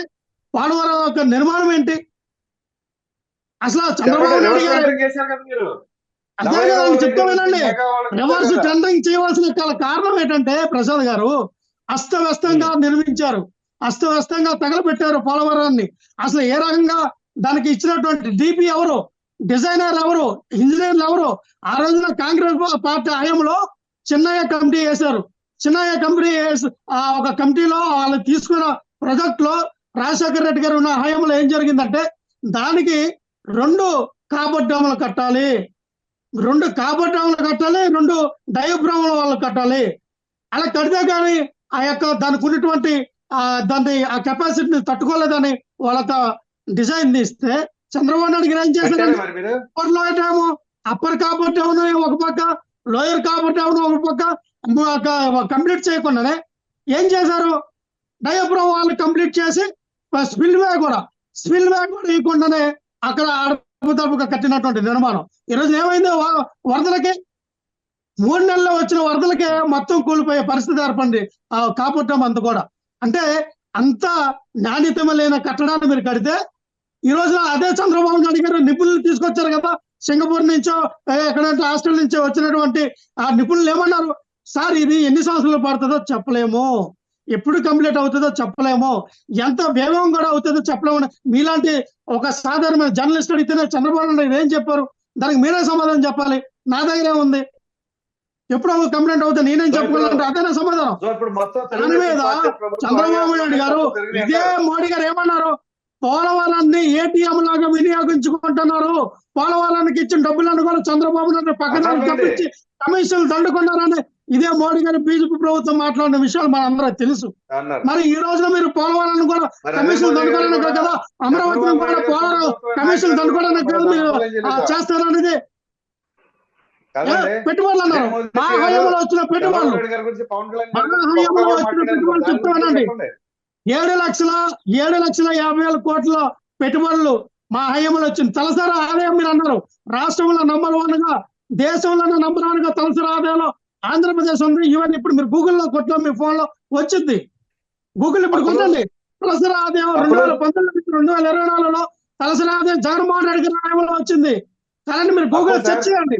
ఎప్పుడు కూడా తలసరి ఆదాయం ఎక్కడ ఉంటుందంటే విద్యలో కూడా కేరళ కానీ కర్ణాటక కానీ అటువైపు గోవాలో అటువైపు ఉంటాయి. తలసరి ఆదాయం 1, 2, 3 ప్లేస్లో ఉండే అవి. అలాంటిది ఆంధ్రప్రదేశ్ వచ్చిందే విద్యలో కూడా. అంటే విద్య విధానంలో కూడా మార్పు తీసుకొచ్చారే, మెడికల్ విధానంలో కూడా వైద్య సంస్థలు కూడా జగన్మోహన్ రెడ్డి గారు మార్పు తీసుకొచ్చారే. తలసరి అప్పులు సార్, తలసరి అప్పులు ఎంత ఉన్నాయి ఏమండి? తలసరి అప్పు ఒక్కొక్కరి తలపైన ఎంత అప్పు ఉంది సార్? తలసరి అప్పు చంద్రబాబు నాయుడు గారి హయాంలో ఎంత ఉందండి? చంద్రబాబు నాయుడు గారి హయాంలో చంద్రబాబు నాయుడు గారు పీఠం ఎక్కేటప్పుడు ఆ రోజుల్లో ఉన్నటువంటి 1,75,000 కోట్ల రూపాయలు కాంగ్రెస్ పార్టీ గతంలో ఉన్నటువంటి అప్పు 1,75,000 కోట్లతో దిగిపోతే అదే 1,75,000 కోట్లతో అధికారంలోకి వచ్చినటువంటి 2014 నుంచి 2019 వరకు చంద్రబాబు నాయుడు గారు చేసిన అప్పు 4,75,000 కోట్లు. 4,75,000 కోట్లు ప్లస్ 1,75,000 అయింది. ఎంత అయింది? 6 లక్షల చిల్లర అయింది. 6 లక్షల చిల్లర అయిన దాంట్లో జగన్మోహన్ రెడ్డి గారు వచ్చినటువంటి 2019 నుంచి 24 వరకు ఈ జరిగిన దీంట్లో జగన్మోహన్ రెడ్డి గారు కూడా దాదాపుగా 5,75,000 కోట్ల రూపాయలు అప్పులు తీసుకొచ్చారు. ఆ 6 లక్షలు ఈ 4 లక్షలు కలిపితే సుమారుగా అటు ఇటు 10 లక్షలు దాటి మన వైట్ పేపర్లో కూడా చంద్రబాబు నాయుడు గారు అదే చూపించారు.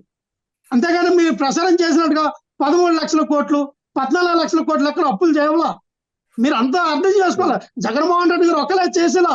అదేంటంటే ప్రభుత్వం వచ్చింది. నేను అలా అనట్లా. ఇప్పుడైతే జగన్మోహన్ రెడ్డి గారు ప్రభుత్వ హయాంలో తెలుగుదేశం పార్టీ హయాంలోనే తప్పులన్నీ జరిగినాయి అంటారు, అంతే కదా? ఖచ్చితంగా జగన్మోహన్, ఎందుకంటే మేము పరిపాలించింది 5 సంవత్సరాలు. ప్రసాద్ గారు మేము పరిపాలించింది జగన్మోహన్ రెడ్డి గారు పరిపాలించింది 5 సంవత్సరాలే. 1995 నుంచి కూడా ఈ విజనరీ 40 సంవత్సరాల అనుభవం ఉన్నటువంటి విజనరీ మరి 2019 వరకు కూడా టీడీపీ అధికారంలో ఉన్నప్పుడు చేసినటువంటి విధానాలు ఏంటి? ఎంత సంపద సృష్టించారు? ఎన్ని ఉద్యోగాలు తీసుకొచ్చారు? ఎన్ని పెట్టుబడులు తీసుకొచ్చారు?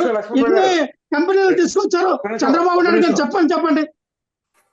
మనం రాష్ట్రం విడిపోయింది 2014 నుంచి. అప్పటి నుంచి మనం పరిగణలోకి తీసుకోవాలి. ఒకసారి చంద్రబాబు గారు చేశారు, ఆ తర్వాత ఒకసారి జగన్మోహన్ రెడ్డి గారు చేశారు. దానికి ముందు ఉమ్మడి రాష్ట్రం. మీరు అన్నట్టుగా చూద్దాం. ఒక మంచి పాయింట్ వచ్చారు సార్ ప్రసాద్ గారు, చాలా మంచి పాయింట్ వచ్చారు. మీరు అన్నట్టుగానే 2014 నుంచే మనం తీసుకుందాం. 2014 నుంచి మాట్లాడుకుంటే 2014లో చంద్రబాబు నాయుడు గారు ఎన్ని గవర్నమెంట్ ఉద్యోగాలు ఇచ్చారు? చంద్రబాబు నాయుడు గారు ఎన్ని ప్రైవేట్ ఉద్యోగాలు క్రియేట్ చేసి ఇచ్చారు? చంద్రబాబు నాయుడు గారు నారా లోకేష్ గారికి ఓడిపోతే ఆయన్ని ఎమ్మెల్సీ చేసి ఐటీ శాఖకి మినిస్ట్రీ, గ్రామ పంచాయతీ శాఖలకి మినిస్ట్రీ చేశారు తప్ప ఎవరికైనా ఉద్యోగాలు ఇచ్చారా? బాబు వస్తే జాబ్ వస్తారు అన్నారు, ఎక్కడైనా ఇచ్చారా? నిరుద్యోగులకి నిరుద్యోగ వృత్తి ఇస్తామన్నారు 2000 ఎక్కడైనా ఇచ్చారా? ఎక్కడ ఇచ్చారు? మీరు తీసుకొచ్చినటువంటి జన్మభూమి కమిటీల ద్వారా ప్రతి విలేజ్ కూడా నాశనం అయిపోయింది. ఆ కమిటీలు ఇప్పుడు కూడా తీసుకొస్తే టీడీపీ ప్రభుత్వం మళ్ళీ భూస్థాపితం అయిపోతుంది తప్ప ఉపయోగం లేదు. చాలా సమయం ఇచ్చాను మీకు. రైట్, మళ్ళీ వస్తాను. సత్యం గారు చెప్పండి సార్. విన్నారు కదా వాళ్ళ వర్షను. ఇప్పటికీ అదే పరిస్థితి. 2014 నుంచి 19 మధ్యలోనే తప్పులు పొరపాట్లు అన్ని జరిగినాయి. అదే విధంగా అప్పులు కూడా అప్పుడే చేశారు. అమరావతిని కూడా ల్యాండ్ పూలింగ్ చేసేసి ఈ విధంగా ఒక సామాజిక వర్గానికి బాగుపడేలాగా చేశారు. అందు గురించే మేము రాజధాని ఎత్తేసాం. అట్లాగే ఈ అప్పులు చేయడం మేము తక్కువ చేసాం. ఇది వైసీపీ వాళ్ళ వర్షం. చెప్పండి సార్. ఇప్పుడు హైదరాబాదులో ఈ మధ్య లెక్క తేల్చారు. ఐటీ జాబులు ఎంతమంది చేస్తారు అంటే 9,75,000 మంది చేస్తారు అన్నారు. ఏ గవర్నమెంట్ సెక్టార్లో కూడా అన్ని జాబులు ఇవ్వలేదు. కాబట్టి ఈ రోజు ఉన్నటువంటి పరిస్థితుల్లో ఎవరిచ్చారు ఐటీ సెక్టర్ లో జాబ్లు? చంద్రబాబు నాయుడు గారు, లోకేష్ గారు మీరు ఇచ్చారా ఐటీ సెక్టర్ లో జాబ్లు? ఎవరిచ్చారు సార్? ఏ గవర్నమెంట్ ఇచ్చింది? ఐటీ సెక్టర్ తీసుకొచ్చింది ఎవరు? నేదురుమల్లి జనార్దన్ రెడ్డి గారు కాదా? కాంగ్రెస్ పార్టీలో వచ్చింది కాదా? మీ డబ్బా కొట్టుకుంటారంటే ఐటీ సెక్టర్ లో ఇచ్చింది ఉద్యోగాలు ఆయన వెర్షన్ అదే కదా ప్రసాద్ గారు, ఆయన వెర్షన్ అదే. మీరు ఇచ్చారంటే ఏంటి వెర్షన్ అంటే? హైటెక్ మీరు- సిటీ సైబరాబాద్ ఏమైనా చంద్రబాబు నాయుడు సృష్టించాడా? సైబరాబాద్ క్రియేట్ చేశారా చంద్రబాబు నాయుడు? లక్ష్మణ్ గారు ఒక నిమిషం ఆగాలి. బెంగళూరులో కూడా చంద్రబాబు నాయుడు క్రియేట్ చేశారా? చెన్నైలో ఉన్నది చంద్రబాబు నాయుడు గారు క్రియేట్ చేశారా? ముంబైలో ఉన్నది, పూణేలో ఉన్నది కూడా చంద్రబాబు నాయుడు గారు క్రియేట్ చేశారా? మీ వాయిస్ వినిపించాలి అని లక్ష్మణరావు గారు లక్ష్మణరావు గారు నేను చెప్పబోయేది మాట్లాడేవండి. నేను చెప్పబోయేది వేరు, లక్ష్మణరావు గారు అర్థం చేసుకునేది వేరు, ఆవేశంలో ఉన్నాడు. తర్వాత రెండవది, లక్ష్మణరావు గారు అర్ధగంట మాట్లాడితే సైలెంట్ విన్నాం, ఏది చెప్పినా వినాలి. అందుకని అదే కదా. ఆవేశంలో ఉన్నట్టుంది. నేను చెప్పేది చంద్రబాబు నాయుడు గురించో ఇంకోళ్ళ గురించో కాదు. నేను ఏ పార్టీ కాదు, ఇప్పుడు మీరు ముగ్గురు కూర్చున్నటువంటి పార్టీలో ఏ పార్టీ సభ్యుని కాదు. కానీ ఒక ఎకనమిస్ట్ గా, అనలిస్ట్ గా అనలైజ్ చేయటం తప్ప ఇంకోట్లేదు. నీ కోపం వచ్చినా చెప్పాల్సిందే, నువ్వు నన్ను భోగినా చెప్పాల్సిందే, అది నా బాధ్యత. అందుకని నేను చెప్పేది ఏమిటంటే, ఫలానా డెవలప్ చేసిండు అని నేను చెప్పలే. కానీ హైదరాబాద్లో ఒక 10 లక్షల మందికి ఐటీ ఉద్యోగాలు కల్పించినారు, అది రిజల్ట్. కాబట్టి ఎక్కడైనా క్యాపిటల్ ఎక్స్పెండిచర్, క్యాపిటల్ వస్తేనే ఆంధ్రప్రదేశ్కు ఉద్యోగాలు జనరేట్ అవుతాయి.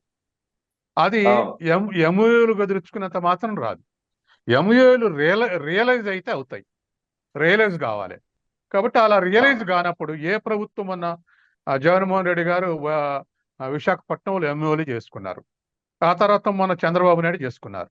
అవి రియలైజ్ కావాలంటే రాష్ట్రంలో పరిస్థితి అనుకూలంగా ఉంటేనే క్యాపిటల్ వస్తుంది, అనుకూలంగా లేకపోతే రాదు. నువ్వు ఎంత పోయి జగన్మోహన్ రెడ్డి, చంద్రబాబు నాయుడు గారు ఏ ముఖ్యమంత్రి పోయి కాళ్ళ మీద పడ్డా రాదు. క్యాపిటల్ యొక్క ఆబ్జెక్టివ్ ఏమిటంటే ప్రాఫిట్, లాభాలు వస్తేనే క్యాపిటల్ ఫ్లో అవుద్ది. అది అందులో ఫారెన్ క్యాపిటల్ రావాలంటే ఇంకా కష్టం, వాళ్ళని మెప్పించాలి. కాబట్టి ఉన్నటువంటి ఆంధ్రప్రదేశ్లో ఉన్నటువంటి వాతావరణం, కక్షపూరితమైనటువంటి రాజకీయాలు, కుల రాజకీయాలు, లా అండ్ ఆర్డర్, ఇటువంటి గనక పెనట్రేట్ అయితే రాదు, క్యాపిటల్ రాదు. ఎందుకు కర్ణాటకకు, హైదరాబాద్కి ఎందుకు వస్తున్నాయి, ఉత్తరప్రదేశ్కో బీహార్కి ఎందుకో పోలేదు? మన కళ్ళకి ఎదురుగా నేను చెప్పిన సిచ్యువేషన్ అక్కడ చూస్తున్నాం. కాబట్టి ఇక్కడ కూడా మీరు వెంజెన్స్ పాలిటిక్స్ నడిపితే అటువంటి రావు. కాబట్టి డిస్కరేజింగ్ సిచ్యువేషన్ లో ఉంది. దాన్ని గమనించి రాజకీయాలు చేస్తే మంచిది అనేది నా సూచన, ఒకటి. రెండవది, ఇవాళ జగన్మోహన్ రెడ్డి ఎందుకు ఓడిపోయారు అనే లెసన్స్ తీస్తే ఎన్ని ముచ్చట్లనే చెప్పండి. ఒకటి, అప్రెసివ్ గవర్నమెంట్ ఉండటం అనేది ఒకటి. ఎందుకంటే ఎదుటి పార్టీ వాళ్ళని కూడా ఎదుటి కార్యక్రమాలు చేసుకుని ఇవ్వాలి. ఇవాళ చంద్రబాబు నాయుడు కూడా రానున్న 5 ఏళ్ల వైసీపీని అట్నే అనిచేస్తే అదే వస్తుంది రియాక్షన్. కాబట్టి డెమోక్రటిక్ సెటప్ లో ఎవరి పార్టీ వాళ్ళు రాజకీయాలు చేయాలి, విధానాలు ఎండగట్టాలి, అధికారంలోకి రావాలి. అది జగన్మోహన్ రెడ్డి టైంలో రాంగ్ జరిగింది, అప్రెసివ్ పాలిటిక్స్ నడిచినాయి. రెండోది, చంద్రబాబు నాయుడుని అరెస్ట్ చేయడంతో ఇప్పుడు 80% స్థానిక సంస్థల ఎన్నికల్లో వైసీపీ చేతులు ఉన్నాయి. అక్కడి నుంచి ఇంకా అప్రెషన్ పెరిగింది. తర్వాత చంద్రబాబు నాయుడు అరెస్ట్ చేసినాక తెలుగుదేశం రివైవ్ అయింది, అంతవరకు సప్పబడింది, కాలు జాకి ఉన్నది. కానీ అరెస్ట్ చేసిన తర్వాత సానుభూతి పెరిగింది, రెండోది. మూడోది, ఒక్క చంద్రబాబు నాయుడు తిడితే ఇంత రివర్షన్ వచ్చేది కాదు. ఒక మహిళని, చంద్రబాబు నాయుడు భార్యని అసెంబ్లీలో చర్చనీయం చేసి, రాష్ట్ర వ్యాప్తంగా చర్చనీయం చేసి అవమానకరంగా పెడితే ఆడవాళ్ళు నెగిటివ్ గా రియాక్ట్ అయ్యారు. ఆ మహిళలు నెగిటివ్ రియాక్ట్ కాకపోతే ఇవాళ చంద్రబాబు తెలుగుదేశానికి ఇంత సీట్లు వచ్చాయి కావు. మహిళలు నెగిటివ్ రియాక్ట్ అయ్యారు. నాలుగోది, పవన్ కళ్యాణ్ క్రైసిస్ లో కూడా ది మ్యాన్ ఇన్ క్రైసిస్, ఒక తుఫాన్ల కొండలాగా నిలబడ్డాడు. అది బీజేపీని, తెలుగుదేశాన్ని సమన్వయం చేయటంలో, చంద్రబాబు నాయుడు జైల్లో ఉంటే పోయి పలకరించడానికి కూడా ఎవరు ధైర్యం లేని సమయంలో తను పోయి ఉండటం, ఆ తర్వాత దాన్ని ముందుకు తీసుకోవటం, ఒక పర్ఫెక్ట్ పాలిటీషియన్ లాగా. అంటే కొట్లాడేటప్పుడు విధానాలను విమర్శించడం, కొట్లాడిన తర్వాత కూడా అధికారాలకు వచ్చిన తర్వాత కేడర్ని పాజిటివ్ గా తయారు చేసుకోవటం. కాబట్టి వైసీపీ ఓడిపోవటానికి ఉన్న కారణాలని ట్రేస్ అవుట్ చేసి, కుంభకోణాలు ఇటువంటివి జరుగుతూనే ఉంటాయి, అవి బయటకు వస్తూ ఉంటే ఇంకా డిమారలైజ్ అవుతారు. కానీ ఇటువంటి వాటి వల్ల ఓడిపోయింది, వాటి నుంచి లెసన్స్ తీసుకోవాల్సినటువంటి అవసరం ఉంది. కాబట్టి ఒక మంచి పాజిటివ్ అట్మాస్ఫియర్ ఏ రాష్ట్రం లేకపోయినా ఆ రాష్ట్రానికి డొమెస్టిక్ క్యాపిటల్ రాదు, ఫారెన్ క్యాపిటల్ రాదు, దాంతో రాష్ట్రం వెనకబడిపోద్ది. అందుకని ఇవాళ మీరు చూడండి, ఒక లెక్క తీసుకోండి, ఈ సంవత్సరం ఈ సీజన్ లో పంజాబ్ లో 130 లక్షల టన్నులు బియ్యం సేకరించారు. తెలంగాణలో ఇప్పటికి 65 మిలియన్ల శాఖ దాటింది. ఆంధ్రప్రదేశ్లో 25 మిలియన్ టన్నుల బియ్యమే సేకరించారు. అంటే పండించట్లేదు అంటే కొన్ని కమర్షియల్ క్రాప్స్ కు డైవర్ట్ చేశారు. కానీ పంటలో ఆ మార్పు ఎందుకు వస్తుంది? ఎందుకు అగ్రభాగం ఉంటుంటే ఆంధ్రప్రదేశ్ 25 మిలియన్ టన్నులు ఇవ్వగలిగింది అంటే మీరు ఆలోచించండి. రెండోది, పోలవరం ఆలస్యం కావటం వల్ల 1500 టీఎంసీలు వేస్ట్గా పోతున్నాయి. వాటికి ధర లెక్క కట్టండి. ఇవాళ నాగార్జున సాగర్ డ్యామ్ నుంచి ఎడమ కాలువ ఒక 110 టీఎంసీలు, కుడి కాలువ ఒక 110 టీఎంసీలు వాడితే ఎడమ కాలువ కింద 11 లక్షల ఎకరాలు, కుడి కాలువ కింద 11 లక్షల ఎకరాలు సాగు అవుతుంది. అంటే ఒక టీఎంసీకి 10,000 ఎకరాలు సాగు అవుతుంది. 1500 టీఎంసీలు ప్రతి కారు ఇలాగా పోలవరం డ్యాములు లేకుండా వదిలేస్తున్నామంటే ఎన్ని లక్షల ఎకరాలు సాగయ్యేటువంటి దాన్ని కోల్పోతున్నాం చూడండి. కాబట్టి ఇవాళ మీరు తెలుగుదేశం 5 ఏళ్ల కట్టలేదు, లేదా వైసీపీ 5 ఏళ్ల కట్టలేదు, రానున్న 5 ఏళ్ల పూర్తి ఏదో కాదు అంటే ఆంధ్రప్రదేశ్ టోటల్ గా మామూలు నష్టం కాదు. ఒక్క 1500 టీఎంసీ అంటే 15 లక్షల ఎకరాలు సాగేటువంటి అవసరం కోల్పోతే అట్ట కారుకు 15 లక్షల చొప్పున ఇప్పటికి 10 ఏళ్ల నుంచి లెక్కేయండి. ఆ వాటర్ ఖరీదు ఎంతో లెక్కేయండి. ఇట్లా నష్టపోతున్న విషయాల్ని చర్చించకుండా, అది ప్రజల దృష్టికి రానియకుండా, డి అంటే నిన్ను ఎక్కువ తిట్టినా, నేను ఎక్కువ తిట్టినా, ఎవరు ఎక్కువ తిడితే వాళ్ళ అప్రెషన్ అని అసెంబ్లీ పాలిటిక్స్ ఎట్టనయో మనవి కూడా అట్టుండేటువంటి అవకాశం ఉంది. డిబేట్ అట్టుండొద్దు. కాబట్టి విధానాల మీద చర్చ జరగాలి. మీరు అట్లే చెప్పాలి. మీరు అర్ధగంట చెప్తే విన్నాం, తప్పులున్నా ఒప్పులున్నా వినాలి. అది డిబేట్ కి అర్థవంతం అయింది. Right sir. మనోహర్ నాయుడు గారు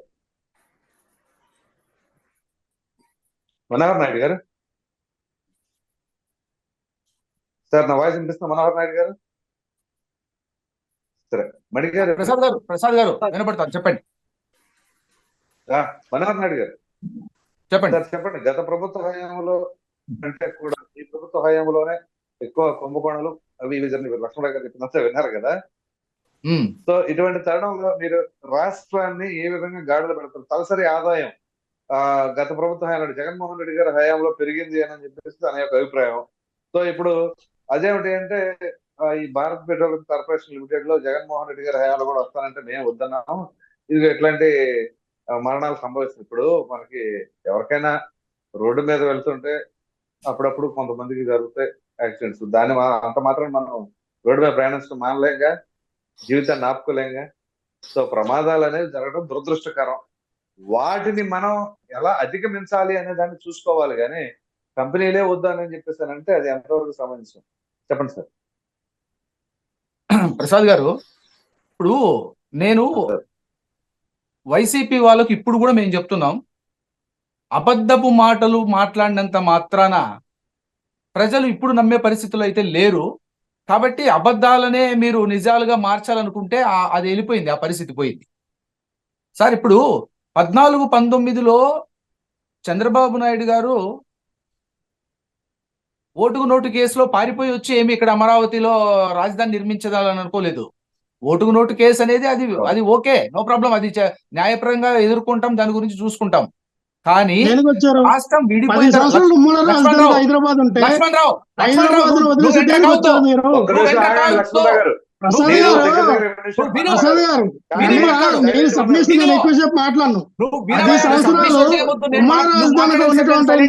హైదరాబాద్ ని ఎందుకు వదిలేసి వచ్చారు మీరు? చెప్పాలి మీరు. నువ్వు విని నోట్ చేసుకొని మాట్లాడు. నీకు ఇంతకు ముందు కూడా ఒకసారి చెప్పా. తప్పలేదు, మీరు డైరెక్ట్ గా వెళ్ళమండి. మీరు మళ్ళీ సబ్మిషన్ కూడా వద్దు. ఇప్పుడు నువ్వు మళ్ళీ చేయి సబ్మిషన్. ఒళ్ళు దగ్గర పెట్టుకుని మాట్లాడు. నిన్ను పెట్టుకుని మాట్లాడు. నీకు ఇంతకు ముందు కూడా ఇచ్చా వార్నింగ్.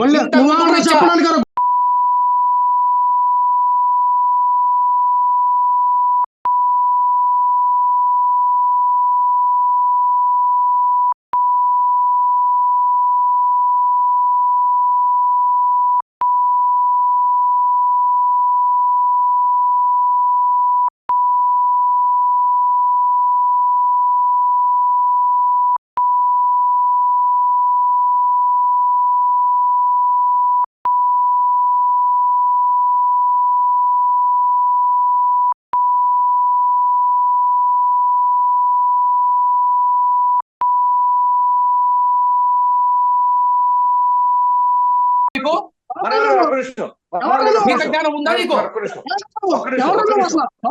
లక్ష్మణ గారు ప్లీజ్ లక్ష్మణ గారు ప్లీజ్ మీరు దయచేసి వాడికి ఇట్లాంటి ఎవరు మాటలు కెపాసిటీ? మాట్లాడే లెక్క అయితే వాడికి ఎవరు నేను అసలు కెపాసిటీ? entertain చేయను. ఎందుకు మాట్లాడతావు? నువ్వే దయచేసి ఒక్క లేవు. నిమిషం. లక్ష్మణ గారు మీరు సభా గౌరవం ఇచ్చుకోవాలి ప్రసాద్ గారు.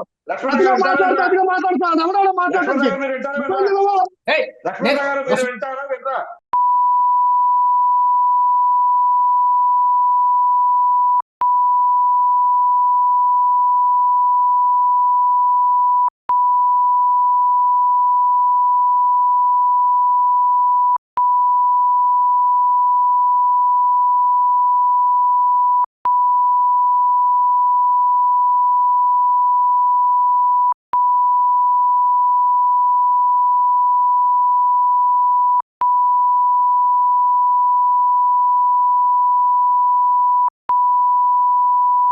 దానికి నేను నువ్వు కోచ్ గౌరవం- అంటే నువ్వు ఫస్ట్ దానికి నువ్వు ఫస్ట్ నేను మళ్ళీ మాట్లాడు. దానికి నువ్వు నోట్ నేను చేసుకొని మాట్లాడు నేను మళ్ళీ. లక్ష్మణ నువ్వు గారు మాట్లాడేటప్పుడు మేము గమ్మున కూర్చోలే. నువ్వు మాట్లాడేటప్పుడు మేము కూర్చోలే గమ్మున. చూసుకుంటా. మాట్లాడనా నువ్వు లెక్చర్లు ఇస్తా ఉంటే మేము ఇంటా నువ్వు కూర్చోలే. అనుకో నువ్వు అనుకో నువ్వు మళ్ళా అనుకో మాట్లాడద్దు. నువ్వు అనుకో please respect give respect take నీకు రెస్పెక్ట్ ఇచ్చే మాట్లాడుతా ఉంటే అప్పటి నుంచి. లక్ష్మణ గారు గివ్ మళ్ళా రెస్పెక్ట్ చూడు. టేక్ రెస్పెక్ట్ ఒక్క నిమిషం. లక్ష్మణ గారు లక్ష్మణ గారు లక్ష్మణ గారు నా మాట మీకు వినపడుతుందా? ప్రసాద్ గారు అది కరెక్ట్ కాదండి. ఒక నిమిషం. ఈ సబ్మిషన్ ఎవరేం చేస్తారు? ఒక్క నిమిషం నా మాట వినపడుతుందా? చెప్పండి ప్రసాద్ గారు చెప్పండి. మీరు దయచేసి మీ ఓట్స్ ని విత్డ్రా చేసుకుని సారీ చెప్తే నేను డిబేట్ కంటిన్యూ చేస్తా, లేదా ఆపేస్తా. ప్రసాద్ గారు నేనైతే విత్డ్రా చేసుకోనండి. మీరు డిబేట్ ఆఫీస్ వల్ల నేను విత్డ్రా చేసుకోను.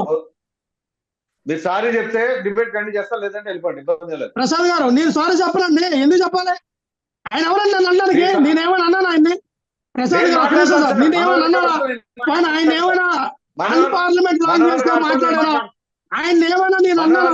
మరి ఆయన నేను తిట్టానా? అగౌరవంగా ఎప్పుడైనా మాట్లాడినా ఎంతసారి నీకు చెప్పాను నువ్వు ఇలా మాట్లాడుకుంటే చేయి చూపిస్తా ఎవరైనా భయపడతాను. ఏం మాట్లాడాడు? విత్ గివ్ రెస్పెక్ట్ నేను మాట చెప్తా. మీరు సారీ చెప్పండి, నేను మనోహర్ గారితో మాట్లాడతా. సార్ నేను సారీ చెప్పండి సార్. నేను సారీ చెప్పను. కానీ ఇటువంటి మాటలు వాళ్ళందరూ తప్ప నేను తప్ప అంతే కదా. సారీ అయితే చెప్పను. ఆయన సారీ చెప్పాలంటే నేను సారీ చెప్తాను. ప్రసాద్ గారు ఆయన సారీ చెప్పాలంటే నేను సారీ చెప్తాను. కానీ మీరు మాట్లాడితే చాలా తీవ్రంగా అసభ్య పదజాలం మీరు వాడిన నందు గురించి మిమ్మల్ని మీతోనే మొదలు పెడుతున్నా. ప్రసాద్ గారు నేను మాట్లాడిన మాటలు నన్ను రచ్చుకుంటే విధానం. ప్రసాద్ గారు నేను మాట్లాడిన మాటలు తప్పే. నేను మాట్లాడిన మాటలు తప్పే. రచ్చుకుంటే విధానం కరెక్ట్ కాదు. నేను మాట్లాడిన మాటలు తప్పే.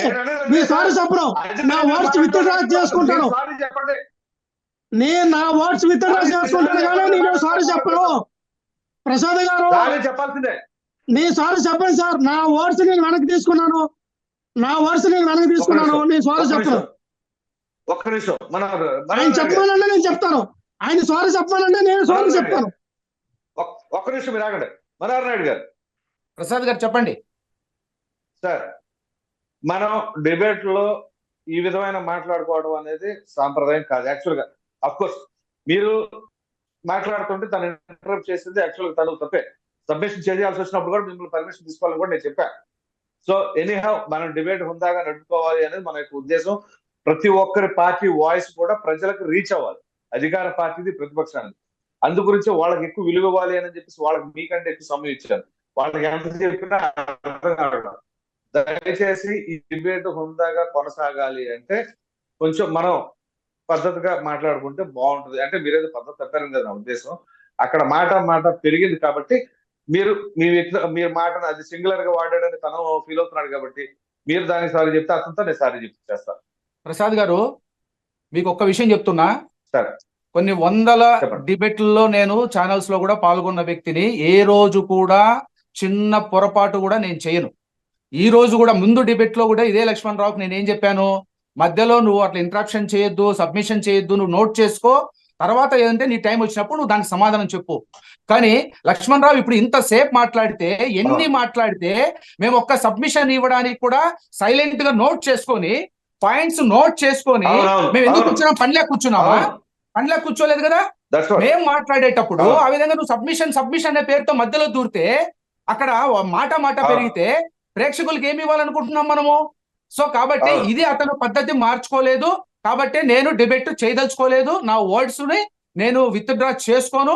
ఐఎమ్ సారీ దట్ నేనైతే తప్పు చేయలేదు. ఫస్ట్ అక్కడి నుంచినే వచ్చింది వాయిస్, అందుకే మీరు నేను తప్పు చేశారు నేను ఇచ్చాను. అందుకోసమే సారీ ప్రసాద్ గారు, I'm sorry, I'm very sorry. Prasad గారు, అతన్ని ఏమన్నాను ప్రసాద్ గారు, ఒక్క విషయం నేనేమన్నా, నువ్వు ఇంటరాప్ట్ చేయవద్దు అన్నా. నువ్వు అనేదైనా భూత అదేమైనా భూత కాదు కదా? ప్రసాద్ గారు, ఎన్నోసారి కూడా నీకు చెప్పాను, ఎన్నోసారి కూడా నువ్వు చెప్పావు. ఒక నిమిషం సార్, ఆయన ఏమన్నాడు? యూజర్స్ వీళ్ళు ఏం మాట్లాడాడు సార్? ఆయన మాట్లాడితే సుభాషితలు ఏమైనా వచ్చినాయా? వాట్ ఈస్ సార్ ప్రసాద్ గారు? మీకులాగా బూతులాగా మాట్లాడారా ప్రసాద్ గారు, ఆయన బూతులు మాట్లాడలేదా? మీకులాగా బూతులాగా బూతులు మాట్లాడలేదా? రికార్డు తీయండి. మాట్లాడారు ప్రసాద్ గారు, ఎందుకు మాట్లాడినాం బూతులు? ఎందుకు ఆయన అన్ని తరగతి మాట్లాడినా ఫస్ట్ నువ్వు అన్న తర్వాత నేను మాట్లాడింది. నువ్వు అన్న తర్వాత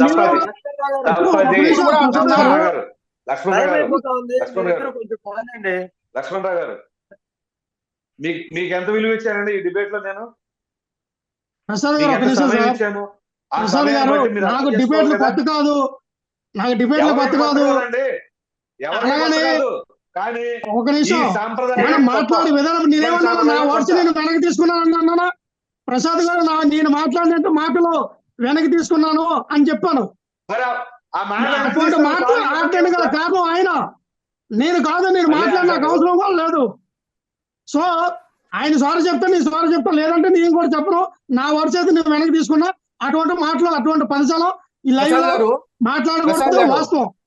ప్రసాద్ గారు, మీకు ఒక్క విషయం. ప్రసాద్ గారు, ప్రేక్షకులకు ఇద్దరు కలిసి ఒకేసారి సారీ చెప్పండి సార్, ఏమనుకోకుండా. ఏంటంటే ప్రేక్షకులు అందరూ చూస్తున్నారు కాబట్టి ప్రేక్షకులు కోసం మీరు ఇద్దరు కలిసి ఒకేసారి సారీ చెప్పండి, అయిపోతుంది.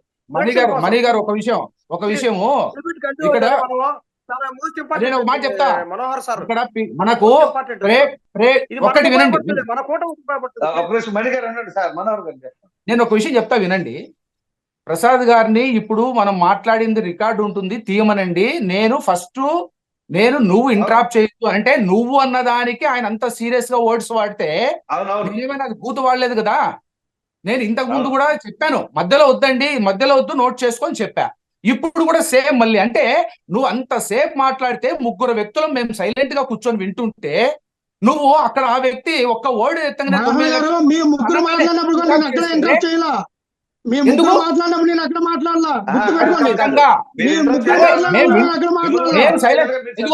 ప్రసాద్ గారు ఇదే చెప్పా, వినేది సరిగా విని మాట్లాడమంట. మేము ముగ్గురు వ్యక్తులు సైలెంట్ గా కూర్చున్నామన్నా.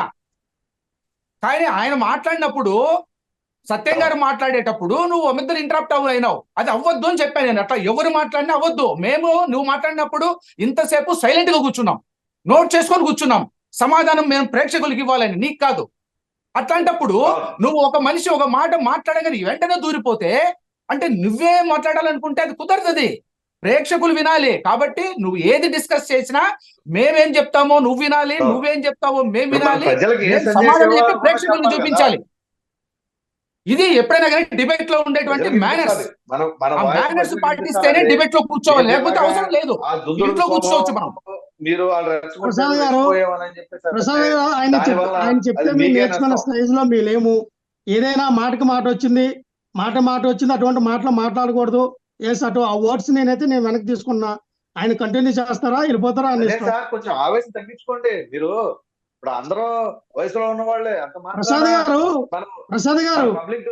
గారు మన మాటలు ఆయన ఏమన్నారండి? యూజ్లెస్ ఫెలో చెప్ తీసుకోవద్దు. అందుకే అన్న ప్రసాద్ గారు, మీరు రికార్డు తీయండి. అతను ఏం మాట్లాడాడో దానికి నేనేం చెప్పానో సమాధానం వినండి. నువ్వు మాట్లాడితే నేను సమాధానం మాట్లాడే నీకు, అంతే తప్ప అన్నాను. నీకు ఇదివరకే చెప్పాను. ఇదివరకు చెప్పడం ఏంటి? నాకేం మీరు టీచర్ కాకపోయినా ఐఎమ్ ది వన్ డిబేట్. ఒక పార్టీకి అధికార ప్రతినిధిగా నేను వచ్చి కూర్చున్నప్పుడు ఖచ్చితంగా నేను అలాగే వచ్చారు.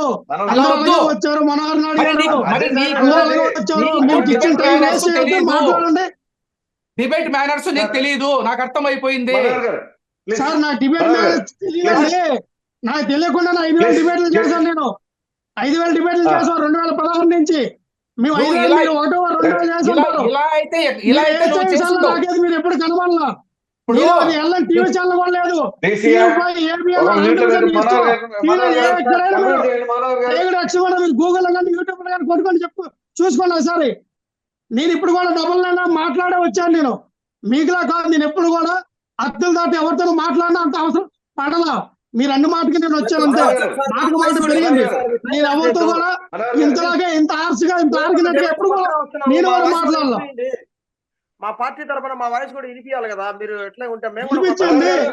మీరు చెప్పాలన్నా వినిపించండి. మనోహర్ గారు కంక్లూడ్ చేయండి.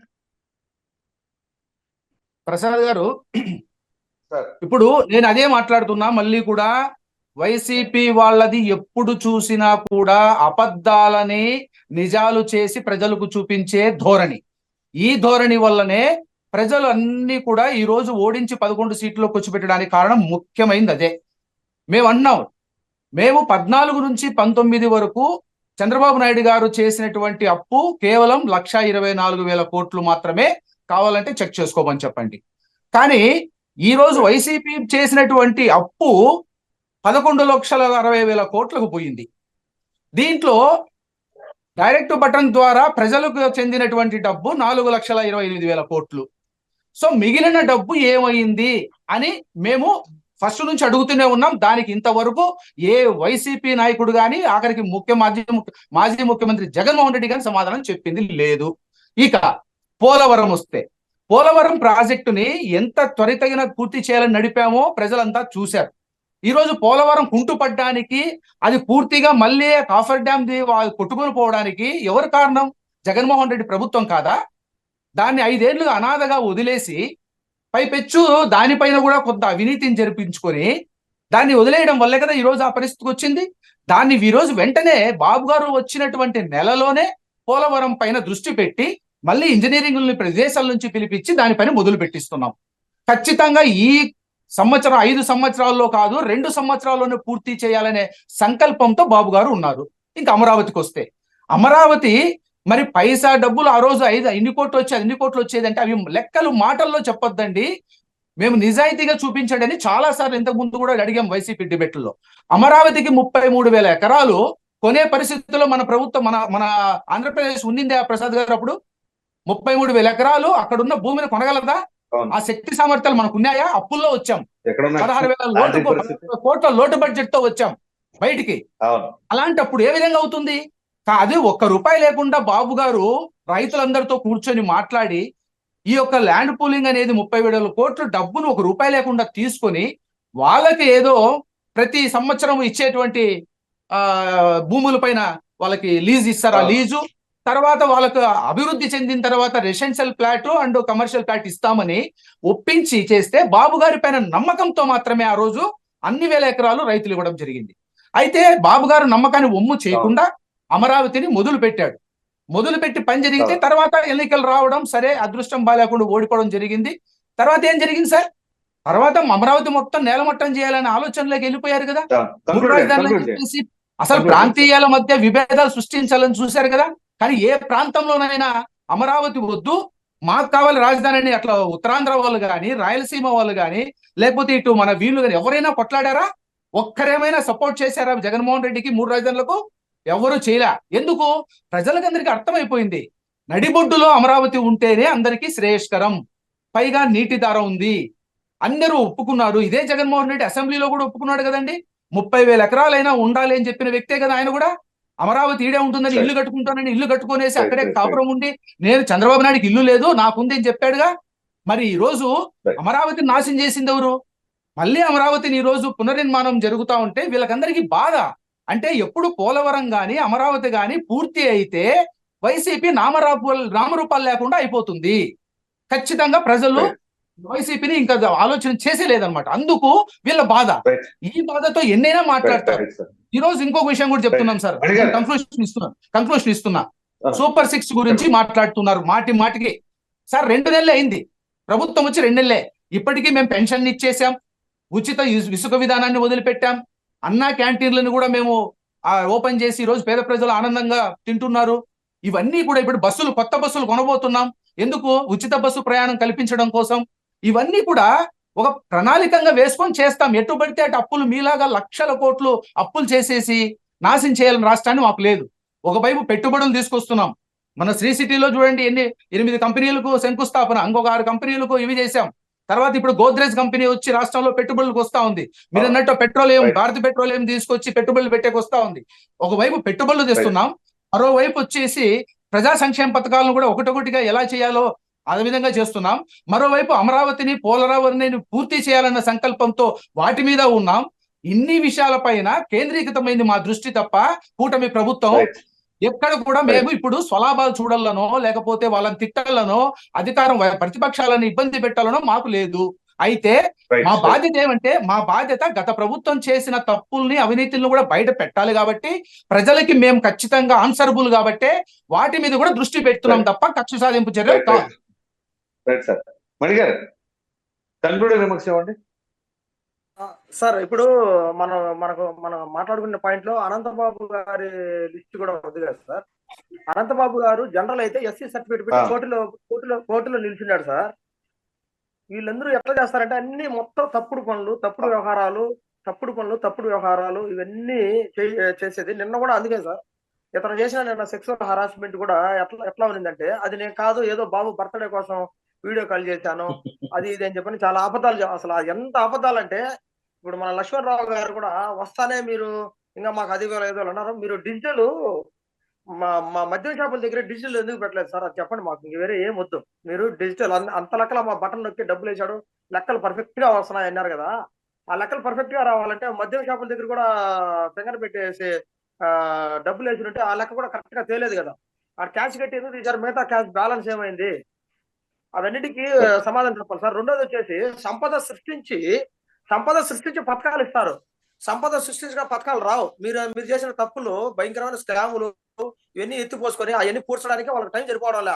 ఈ 3 నెలలు ఆ టైమే జరిపింది ఆ ఫైల్ ఎత్తుకోవడానికి. రెండోది సంపద సృష్టించి పథకాలు ఇస్తారు. లక్ష్మణరావు గారు మీరు తెలుసుకోవాల్సిన విషయం. రెండోది సార్, తమ్మినేని సీతారామరావు భూక్రమణ కేసు అన్నారు కదా సార్, ఆ భూ ఆక్రమణ కేసే కాదు సార్. రెండోది ఆయన 7 సంవత్సరాలు జైలు శిక్ష పడే అవకాశం కూడా ఉంది. ఎందుకంటే ఫేక్ సర్టిఫికెట్, ఆయన మన డిగ్రీ ఫేక్ సర్టిఫికెట్ పెట్టున్నారని కూడా తెలియదు. ఆయన ఒక భూ ఆక్రమణ కేసు ఒకటే కాదు, ఫేక్ డిగ్రీ సర్టిఫికెట్ పెట్టున్నారు ఆయన, ఇది లా సర్టిఫికెట్ లా కోర్స్ చేయడానికి. రెండోది పోతే సార్, మన గతంలో నోటి దూల ఎందుకు పనిచేస్తుందంటే ఇదే సార్. ఇప్పుడు లక్ష్మణరావు గారు వాళ్ళు చిన్న కార్యకర్త లక్ష్మణరావు గారికి ఇంత నోటి దూల ఉంటే, ఆ పైనుండే నాయకులకి ఎంత నోటి తోలు ఉంటేనే వీళ్ళు ఒరే మనం ఇంత నోటి తోలుగా మాట్లాడిన వాళ్ళు ఒకసారి ఆ వీడియోలు చూసుకొని వాళ్ళే భయపడి ఇంత దుర్మార్గంగా మనం వ్యవహరించామని అందువల్ల అండర్ గ్రౌండ్కి వెళ్ళిపోయారు. ఇప్పుడు చెప్తా అంటే ఆయన ఒకరు కూడా వినడం లేదు. లక్ష్మణరావు చిన్న కార్యకర్త వినడం లేదంటే ఇంకా పెద్ద ఒక పదవులు చేసే మంత్రులు వాళ్ళకి ఎంత అహంకారం తలకెక్కునిందంటే అంత అహంకారం తలగా ఆ నోటి తోల వల్లే ఈ రోజు పోయి అండర్ గ్రౌండ్కి వెళ్ళిపోయినారు. వాళ్ళు అవన్నీ చూసుకున్నారు, ఎంత పెద్ద తప్పులు చేశాం మనము. మనం ప్రజల్లో ఉన్నప్పుడు ఎంత పద్ధతిగా ఉండాలి, మనకు ఒక బాధ్యత ఇచ్చినప్పుడు ఎంత పద్ధతిగా నడుచుకుని వాళ్ళకి ఎంత సేవ చేయాలని. మీరు మా పవన్ కళ్యాణ్ గారు చూశారు కదా ఒక పద్ధతి. ఫైనల్ కన్క్లూజన్ రిమార్క్స్ నేను ఇస్తాను. దయచేసి ప్యానల్ ఉన్న సభ్యులందరికీ నేను ఒక విషయం చెప్పాలనుకుంటున్నాను. ఇవాళ జరిగినది చాలా దురదృష్టకరమైన అంశం.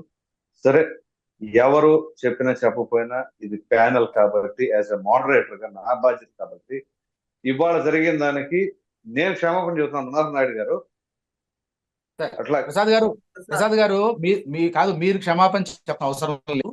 ఎందుకంటే ఒకటి నేనేమన్నానంటే ఇప్పుడు కూడా ఒకటి మేనర్స్ అనేది డిబేట్ మేనర్స్ పాటిద్దాం అంతే తప్ప ఇంతకు ముందులాగా కొట్లాడుకుంటూ పోతే ప్రేక్షకులకి ఏం అర్థం కాదు. ఎవరి వాయిస్ వాళ్ళు చెప్పుకోవాలి, కానీ దురదృష్టకరం. సో కొంచెం తొందరపాటు మాటలో దొల్లిని. సో అఫ్ కోర్స్ మీరు గౌరవం ఇవ్వలేదు అనేది తనకు బాధ కలిగించి ఉండొచ్చు. అట్ ద సేమ్ టైం తను మాట్లాడేది కూడా చాలా బాధాకరమైన అంశం. సో ఇట్లాంటి భవిష్యత్తులో ఇక్కడే కాదు ఎక్కడైనా సరే ఏ ప్లాట్ఫామ్ మీద కూడా ఇట్లాంటి పునరావృతం కాకూడదు అని చెప్పేసి కోరుకుంటున్నాను. ధన్యవాదాలండి మనోహర్ నాయుడు గారు, తెలుగుదేశం పార్టీ అధికార ప్రతినిధి, అలాగే మణి గారు జనసేన పార్టీ అధికార ప్రతినిధి, రాజకీయ విశ్లేషకులు అంజయ్ సత్యం గారు, అలాగే వైసీపీ అధికార ప్రతినిధి రేగి లక్ష్మణరావు గారు. అందరికీ ధన్యవాదాలండి. మళ్ళా రేపు కలుద్దాం. Thank you.